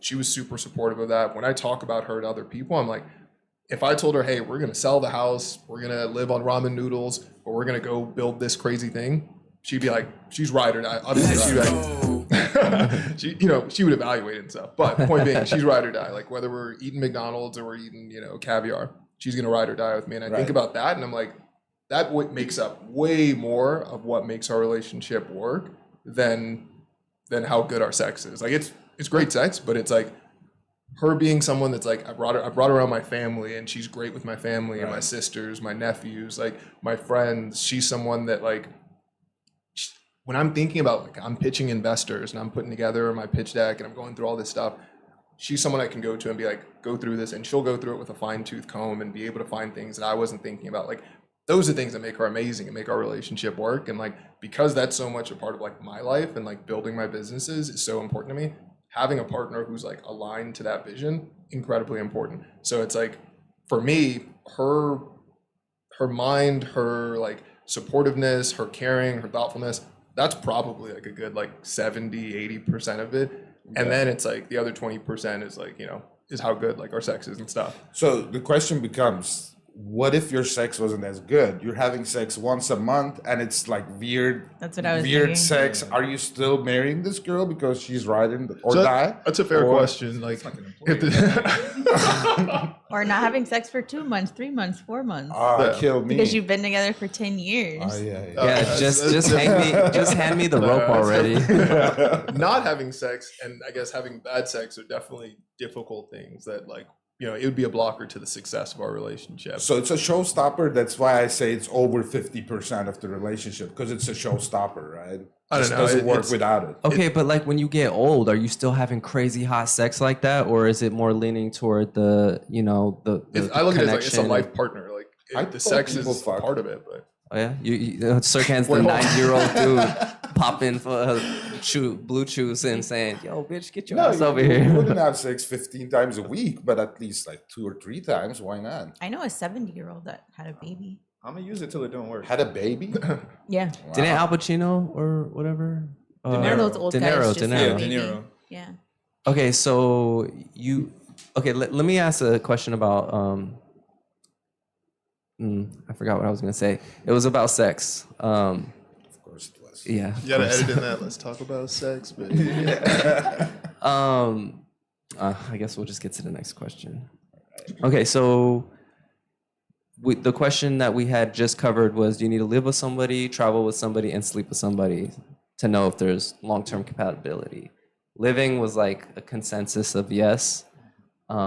Travel was also a consensus of yes, and sex was like split, right? Because you're saying that there's a lot that comes with the sex, and then you're saying that it's probably like 20% because there's a lot more than sex that actually makes your relationship compatible. yeah, like I'm not saying sex isn't important. It's important. But if they would have had it's just bad not sex like 2 months, 3 months in, he probably wouldn't even be with her right That's now. right. So like I get both. Like so Exactly. I appreciate everything that you're saying, Yeah, like for as a woman, right? But I agree with you 100% too. Yeah, I get it. But I would gotta say be- it also depends on the stage of the life. Like sometimes you're focusing on prioritizing one aspect of your life, another person needs to be mutable in order to fit into the aspect and give you the full understanding.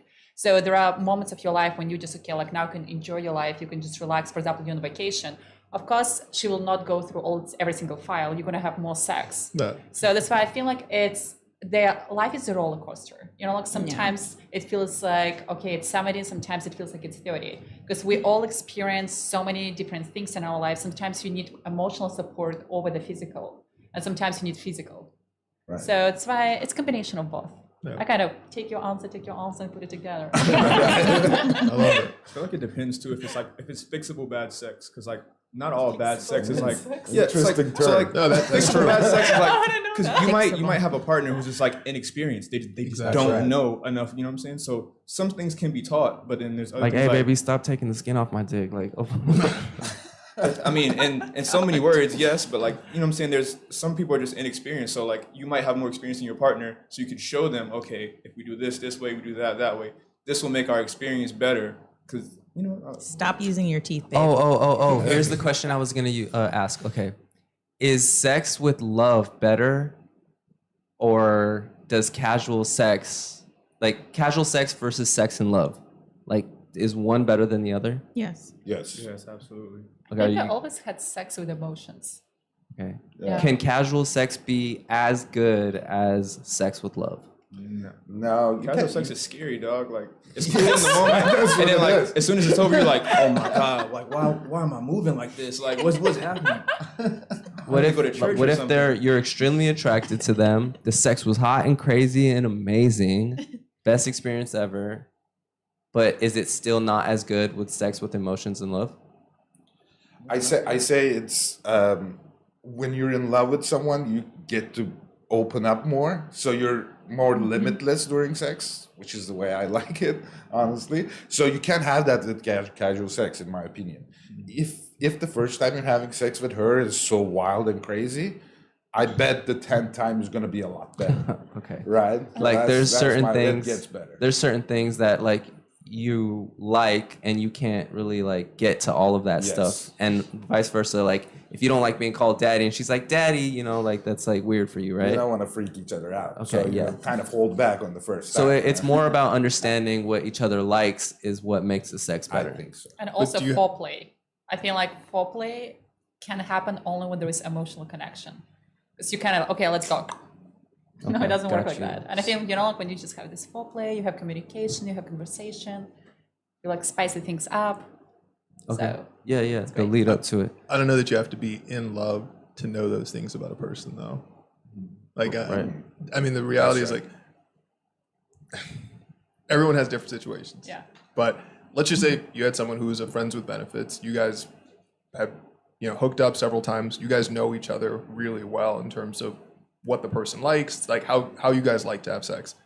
You don't have to be in love with that person to have great sex because you guys know what each of you likes. I like how you just keep pointing out all the holes in the argument. So no, that's a good point though. So No, but the question was, is casual sex better or in love sex better? In that case, I choose in love sex. Yeah, facts. That's my answer. I don't know. But I agree. But, I'm not but saying why? that's all But casual why? sex sex is is You bad. bad. didn't- but, like- your reasoning was because the 10th time will be better because you know what each other likes, and he just proved that wrong. No, but if I'm in love with someone, I had that experience with them, right? I had like 10, 15, 20 times, it's like whatever that might be. And we Maybe. build a connection on top of it. Wait, is it like a That's my chemical point. now that you're? Like, Yeah. Is it like a different You- chemical release from the love? It's not because she knows what you like and you know what he likes, because that could be done with friends with benefits. Is it some kind of chemical release? Yeah, it's a That deeper makes it emotion, better? I think it's more than just the physical. So with the casual sex, I feel like it's more of the physical. Like that's the pleasure you're getting from it. The love sex is like it's not just the physical, but also like you know what I'm saying. You actually enjoy this person, so you're getting more. You're getting more of a dopamine release in your brain just from the person themselves, not so much as the act. It's the person. So it's like Or you that- have those doubled up as opposed to like just the sex. Not just the person though, but like that feeling of love is a whole new wave of chemicals releasing that makes it It's like stacked, yeah. okay. Yeah. And as I said, if 70% is sex, if I'm in love with this girl, I'm having 70%. amazing sex already, right? He's gonna home and be like, I know, babe. Yeah, I should write a book about this or something. 70%. Someone But genius exactly, ideas, just book, that's the title, app, 70%. That really got out of hand fast. Okay, so this one's kind of a really long-winded question. It's obvious that women are better than men at a lot of things. Correct. And men are better than women at a lot of things. These skills are sometimes interchangeable, but when we work as a team and play our own position, we complement each other better. So my question is, would you rather operate on traditional or equality? Tradition or equality? And I can like elaborate a little bit.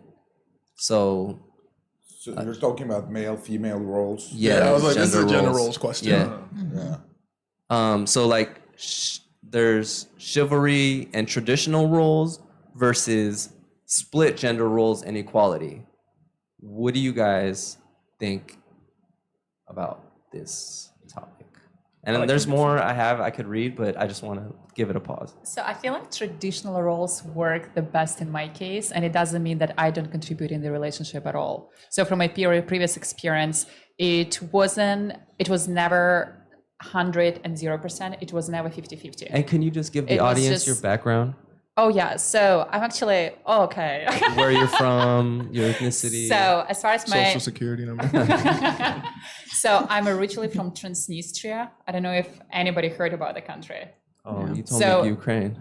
So my dad from Ukraine. I went to Ukrainian school and I went to Russian university, but I grew up in Transnistria. So Transnistria is an independent and recognized country, a former part of Moldova. So and that's why. Do you remember I told you about the guy who went on a date with my sister? How many Transnistrian girls you met in Orange County? Sure. Yeah, I've met a few trans girls, but no Transnistrian girls. So I don't know which one is worse. Definitely the first. So and I went to Ukrainian school and I grew up speaking 3 languages. And that's my background. And my family had very traditional gender roles. So my mom never worked. She was a stay-at-home mom. My dad was a provider. And I would say that in my case, I'm very modernized in the sense that I came to the United States at a very early age. And also, I literally started supporting myself at a very early age as well. And at the moment where I am in my life, I'm very successful. I'm not successful when we're talking about millions and billionaires. So, but I would say that definitely I can take care of all my expenses. I can travel. I can do whatever I want to. I'm just not worrying about financial aspect at all. When I'm in the relationship, I don't want to choose, and I'm not choosing my partners based on their financial status. I'm choosing, how I'm feeling with the person. At the same time, I do want to feel as a lady next to them. For me, very important when they open the door, when they make the reservation at the restaurant. I don't want to worry about that. So all those small aspects definitely tell that I'm leaning towards traditional roles, but at the same time, it's a modernized traditional role. Because I truly believe that men can have difficult period of time, and the woman should be able to support, understand, and also sometimes take that load. And I don't think that only one person should be responsible for everything. I think it's the partnership. But at the same time, it's not 50-50. Sometimes I can give 80, another person can give 20. Sometimes another person can give 80, and I can just contribute only 20. Okay, let me ask you a question then. I'm glad you said this. I'm going to stump you. Okay, 80-20, right? Yeah. Are you willing to 20% of the time when there's somebody that breaks in the house, you be the one to get up and go protect him 20% of the time? Ooh. I would say yes. I'm not getting up. I'm like one of those. I mean, for example, if my significant other gonna be like beaten up At and I least just you're gonna honest. stay in bed, no, I'm gonna take the phone. I'm gonna call 911. I will just like distract people who are hurting. Okay, him. are you willing when you guys go salsa dancing, you be the lead 20% of the time? Oh yeah, it's fun. It's What if sexy. Titanic is going down and it's man and kids first. We're gonna share the door. We're sharing it. I'm not going to be in that That's water. what I'm saying. Like, I don't wanna be the only one on the door, and I don't want another person. Okay, like here you are. I'm sacrificing myself. No, we're gonna make it work together. Yeah, no, that was a great question, and you didn't even answer it. You didn't What? answer it. Which one? The Titanic question. I There's said no we're there's both no gonna be sharing. on the door. You're both gonna be on the door. Yeah. That's not a It possibility. doesn't carry you both, right? You're gonna have to pick one. That was a big ass They door, tried dog. to. So They tried to I would put both. say It's kinda there is big. always the way to actually make it work. And there were many options. We were talking about the movie. Like both of them could survive. Let's talk about There's that. a whole long YouTube videos where people have like broken down the science of the size of the door and stuff. Like, I know. There was some room. If there wasn't another door floating around, it was about the same I know. door. Like the whole boat went down, they got I one know. door. It was just icebergs and one piece Yeah, of have you furniture. seen so many things were floating and they literally had to kick it while the boat was passing through? Ridiculous. You can make it work. Oh yeah. Okay. And I feel like with a good head on your shoulders, like people can make it, they're able to go through anything. Jack was a poor man. He wasn't that smart. I'm making people happy. I'm the magical man from Happy Land. In a gumdrop. that's what I think of when you say that. Okay, would you be willing to fix things around the house 20% of the time? Yeah, I'm doing that. And I was doing that in the past. I'm very good at electricity. Are you willing to spank and punish the kids 20% of the time and be the bad cop? Okay, so my first major is child psychology, and I used to be an au pair. I've been with the situation when I lived with kids, and my host family had 5 kids. Okay. So I can tell you that I never even had to physically punish Okay, the let's say child, not spanking. Are but you there was willing to be the communication. bad cop Yeah, 20% of the time? yeah. Okay. Even sometimes more if they're misbehaving. It's all about the balance. Okay. That's kind of where my line of questioning was going, is that there are some things that you say 20% of the time, 80-20, right? But Yeah. when it gets to it, when someone breaks in the house, I don't think you're getting up. I think you look at your man and you're like, this is you, game time. Yeah. But it's not like one person is hiding, another person is right there. Another person can, as I mentioned, make the phone call, just distract, maybe Yeah, call for help. and that's it's you I'm playing. not distracting That's you. anything. That's you playing your part, right? He gets up to go check. If something goes wrong, you go get a weapon, right? Like that. I'm not Yeah. saying you're useless. I'm saying that. I'm saying like there's like gender roles. Okay, Raphael, I know you got some stuff to say about this gender roles. Yeah, so like I grew up in a pretty traditional like family and whatnot, but it's so like I'll go a little bit of background. My parents are immigrants from Nigeria. You know, there's a lot of like traditional dynamics, but as immigrants also, my parents were like, we're trying to make it in America. So like my mom worked, my mom went to school, my parents put the work in as a unit so that we as the kids would have a better life. And it's like my perspective in general is like, yeah, like there are certain things as a man that like it makes me feel good. Like we bought a home and there's certain things that I put up in the house and stuff like that. There's a certain part of my own personal ego that like makes me feel good to be like, hey, I built this grill, you know, like I put this light fixture up. So it makes me feel good in that sense. But I chose to marry someone who is I would say like a very modern woman in the sense that Victoria has her own career. She's a very strong leader, a very dynamic person. So it's like, I also want to be in a relationship with someone who like, yeah, like they'll let me have my moments of like, hey, like, you know, I want to do this, you know, certain thing for us as a couple or as a man in the relationship.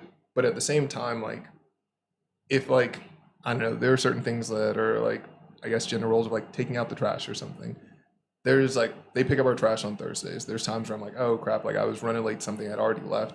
And then Victoria was like, oh, I'm not going to touch the trash because that's the man's role. And now we didn't take our trash out. Like in my mind, like that would be a little ridiculous. Like normally, hey, I'm leaving Thursday, I'm going to take the trash out. But I don't think I personally would want to be in a relationship where someone was like, that's completely not my role. I'm not willing to do that thing. So we don't live in the 1950s anymore, right? Like there's a whole different landscape nowadays. So I do agree that there's flexibility on both sides, right? It's not 100% or 50-50.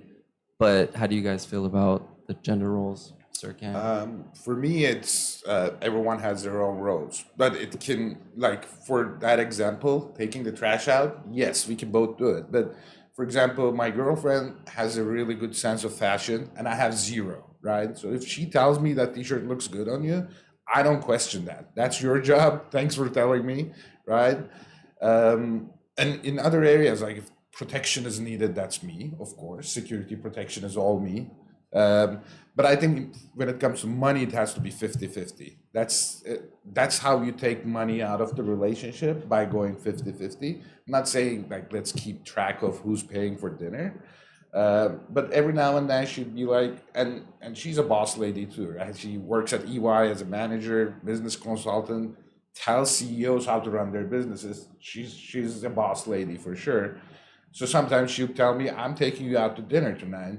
We go out to dinner and she wants to pay for it, but what happens is I call for the check and she gives me her card, I put it in, and then I write the tip in, sign it, and send it out. Ooh, I like So- that. That's a whole rabbit hole right there. Right. Would you feel comfortable if you're at the table, they gave the check to her, she Yeah. gave the card, paid, signed, and did the tip? Like, would you be comfortable there? I wouldn't throw a tantrum, but she knows that I would feel more masculine if I'm doing it. So Is she would that just pass something- me the card. She initiated that idea, or was that you? No, we talked through this, like, because she's a boss lady. She many times she just made the waitress take her card instead of mine, and I have my card in my hand and just kind of feel emasculated, right? So I was like, you don't do that. You can still pay, but I lead the transaction, right? So so we decided on, like, we take the lead in certain. If we're buying a car, I'm a car guy. I'm taking the lead. And if we're buying a T-shirt, you're the fashion person. You take the lead, right? And I will not question you at all. Yeah, I don't know. How do the guys in the room feel about us picking up the slack for traditional female roles? Like, you guys have a baby, now you got to change diapers, and you got to do the motherly nurturing stuff. Like, how do you guys feel about that? I don't think it's motherly nurturing, because this is my child as well. So it's like the same way that, like, my partner's gonna nurture the child, I'm gonna nurture the child as well. We might not do it in the exact same fashion, but that child's gonna get the same love, it's gonna get the same attention. Like, that's your job as a parent. You know what I'm saying? Like, there's no dad job or mom job as a parent. You're just a parent. Yeah. I don't agree. I don't want to change no diapers. I don't want to do nothing to help with the kids around the house. But I You just want to help make the You don't want the babies. kids. The kids are not. Probably Like, the kids. I mean, like, I'm gonna pop a few out, but I feel like that's not. There's there's so much responsibility on the male to, like, be an example, but, like, I don't think that's part of our. And if I have to help, if, like, the baby's walking around with shitty diapers, there's nobody there, like, I'll do it, right? I like the trash examples, right? Like, if everybody forgot, like, I'll do it, right? But that's not something I'm signing up for. Like, I'm not. Wait, doing you're no- not taking out the trash? No, I said I will do. Oh, yeah, like, I'll do. I'm saying that in that example where she should have picked up, like, I'll step up, right? I get it. But but what do you do, like, when that first month you bring the baby home and your wife's got postpartum depression? It's like, it's hard for her to do anything. So it's like, a lot of times you're gonna have to take off some of those roles. Even not even just with the baby. Like, say she's suffering through postpartum, she just had a baby, and she's in there taking care of the baby, but also somebody needs to do the laundry, somebody has to do the dishes. Like, she can't move Her that well. stitches haven't even healed yet. And you're Exactly, talking about like- not changing a diaper? Somebody's got to pick up that slack, I dude. think- Like, that's a family thing. okay, Yeah, Omid's gonna hire a guy or a girl for the job for sure. yeah, I That's would, fair. but no, but, like, okay, when it's like crunch time, I'll step up, you know, like, but I'm not signing up for Overall, that. Like, yeah, you're talking about. yeah, overall, like, that's you. That's, like, I'm taking care of the manly stuff. I'll barbecue the chicken and the steaks outside. You make the rice, you know, like, there's, like, roles, I feel like, but I'll step up if, like, you physically can't sometimes. I don't know. That's wild to me. Like, I don't know. Yeah, the same. I look at it like it's just we're in a partnership together. Like, there's obviously things like nursing, like breastfeeding. Like, obviously I can't necessarily do that, but everything related to the child, like, we're in it together. Like, we're gonna, however we plan to discipline our children, we're in it together. And, like, I know you had the question before of, like, the good cop, bad cop thing. Like, I know that Victoria and I would have different parenting styles in terms of, like, you know, I'm more willing to do spankings than she might be willing to do. But in general, like, we're in it together. Like, the baby needs to change a diaper, like, I'll change a diaper. Like, I love to cook, and, like, Victoria likes cooking, but I love to cook. So there's, I would say, most nights when we make dinner, like, I'll make the whole dinner just because I really love cooking. And that's not like I don't look at that as like, oh, gender roles. Like, she has to cook for Does me. she help you with the prep though? Yeah, like, Does she clean up afterwards? Victoria's always down to help. Like, there's a ton of things where we cook together. I just, like, there are times where I'm like, I have this whole vision of something that I want to cook. And, like, I'm happy to be like, hey, you just got back home. You relax. Like, I work from home a lot. So it's like, I have this whole vision of dinner that I want to cook. And if she's on the couch relaxing, I make this whole dinner. For me, I'm proud of, like, this really nice dinner that I just made for my girl. So it's like, I don't look at that as, like, gender roles of, like, she needs to cook for me always, or, like, you know, come make breakfast for me. Like, I just had a hard day. Like, I don't know. It just, I think it's one of those where if you're in a partnership with someone and you want to build a life with them, everyone's got their own things. But for me personally, like, I want to be with someone that's like, we're doing this together. Like we're an equal partner team in this. So you're more on the equality side than in some regards. Yeah, for sure. And like I think there's lots of ways that can manifest, but yeah, like we're in it together as a team in terms of how we want to build our lives. Whack. I'm just kidding. No, Let's she get needs the to. option, though. She's got to do all that stuff. I'm just kidding. Okay, I think we have time. I think you're saying that right now, but I feel like whenever people have kids, they have a different bond with a child. So it's hard to tell because you're the only one who has a child, right? So I feel like you're the only one who can actually give your honest opinion on how it works in real life. Of course, she wants him to help out with the baby and the diapers and the cooking and the household chores. Of course, she does. No, in that sense, I'm very traditional. Oh, and even dang. like back to like the question about like, do you have to live with someone? Like, I cook, I clean. Like, if I had I personally, I'm at a stage in my life where I won't have another child. My kid is very old. I'm very old. Don't so at say this that. I was point- about to say so, and I was like, "Are you serious?" so I just I wouldn't have another child. But yeah, I'm very traditional. Like I will cook, I will clean, I will take care of the kid. And there are certain things that I expect my man to do, be able to like hang things up on the wall, right? Like go and get the attacker that comes in. So as long as you're physically able, you're taking 100% of those roles. Like if you're sick or you're like you physically can't, I get that, right? But as long as you're able, you're taking 100% of those feminine gender roles. Yeah, 100%. If it's Sunday, he's sitting on the couch watching a football game. You're making dinner, lunch, whatever it is. The baby's running around screaming, needs to change their diaper, and he just sits there and doesn't move. Yeah, I'd probably ask like, hey, listen, can you like help out? No, I can't. Go do it yourself.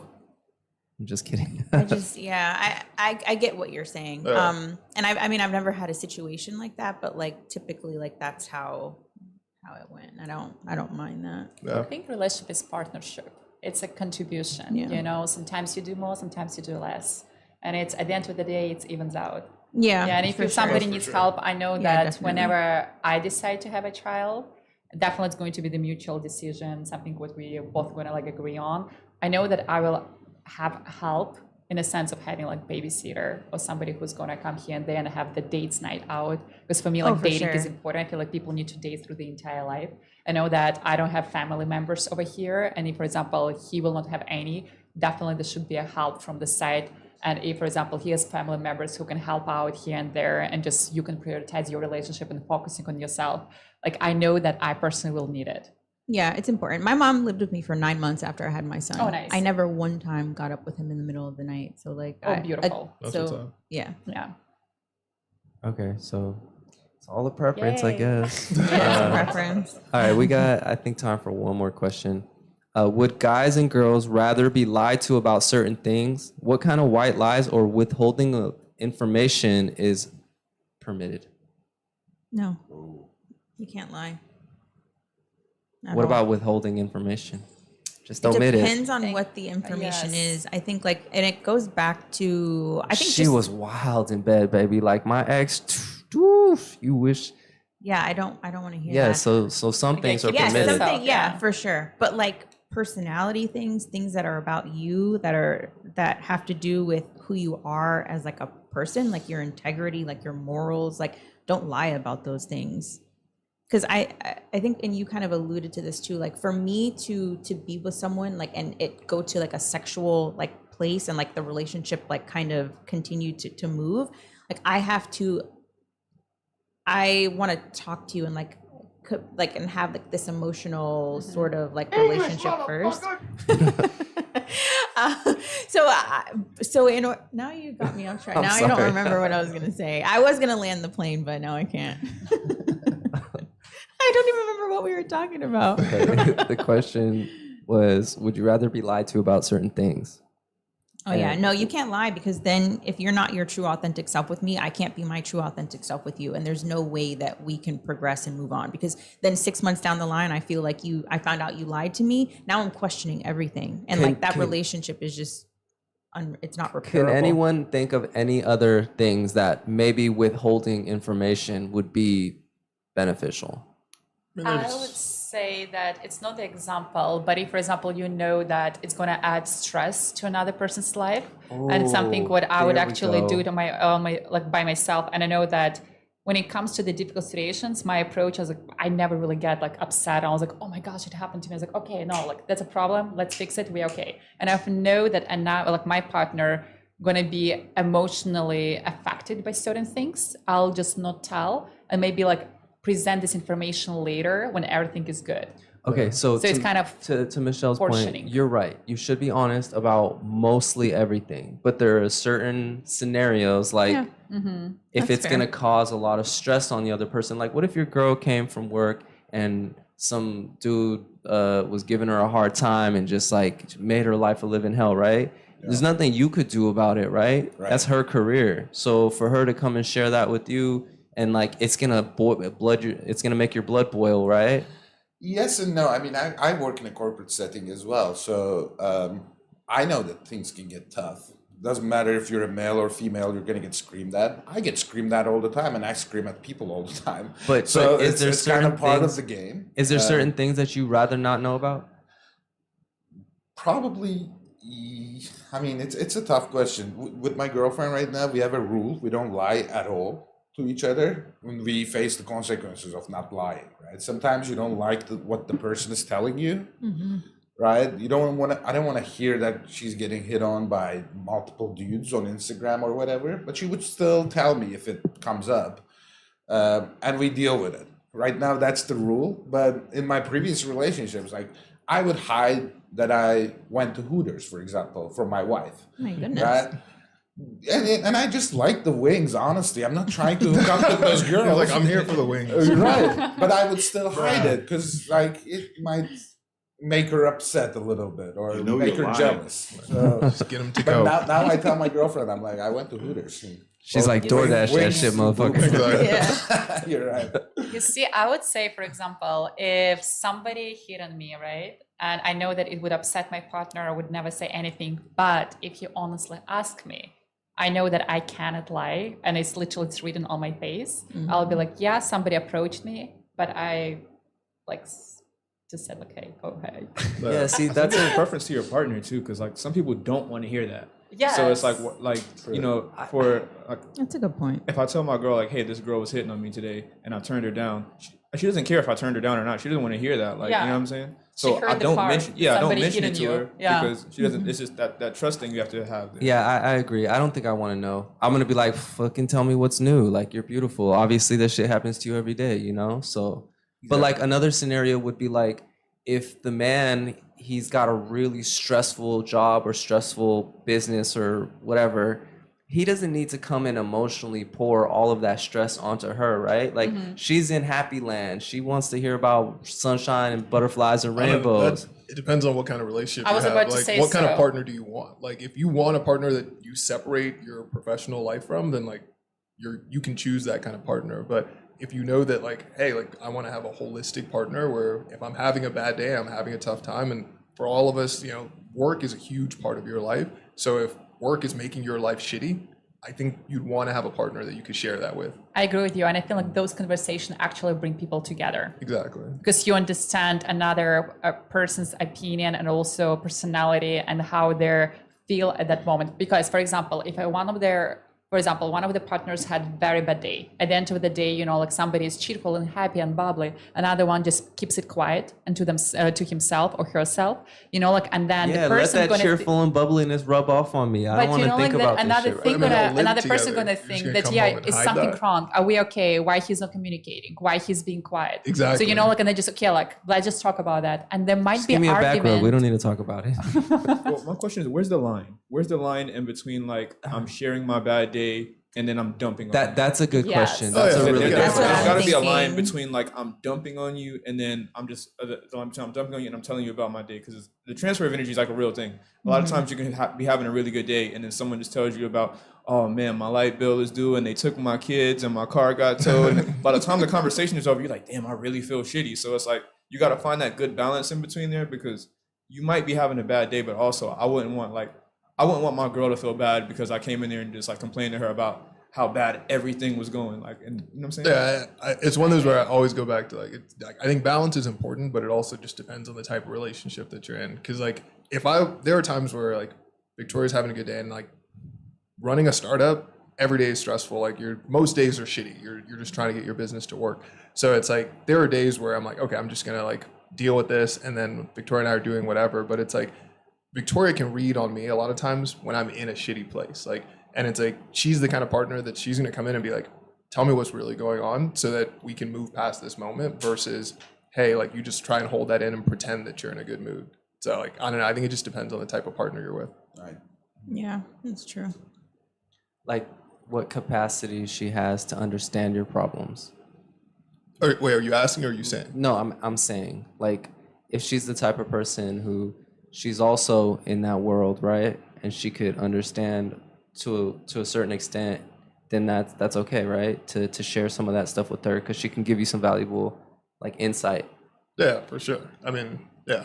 You have to be able to share though, because at some point, like if you continue to have these bad days and like you never shared with her, then eventually you're going to blow up, right? Exactly. Or you're going to start feeling some resentment towards her because you feel like you can't share these things. Yep. But then there's also like on the flip side of that too, that like you're just dumping on people. Let's say for 6 months, you just have a shitty day every fucking day because your job sucks. But like at some point, like you have to take responsibility for that. And Yep. so like at what point do you start making changes to yourself? I realize that's a completely different thing, but It's a good point though. Yeah. Like it's a really good point.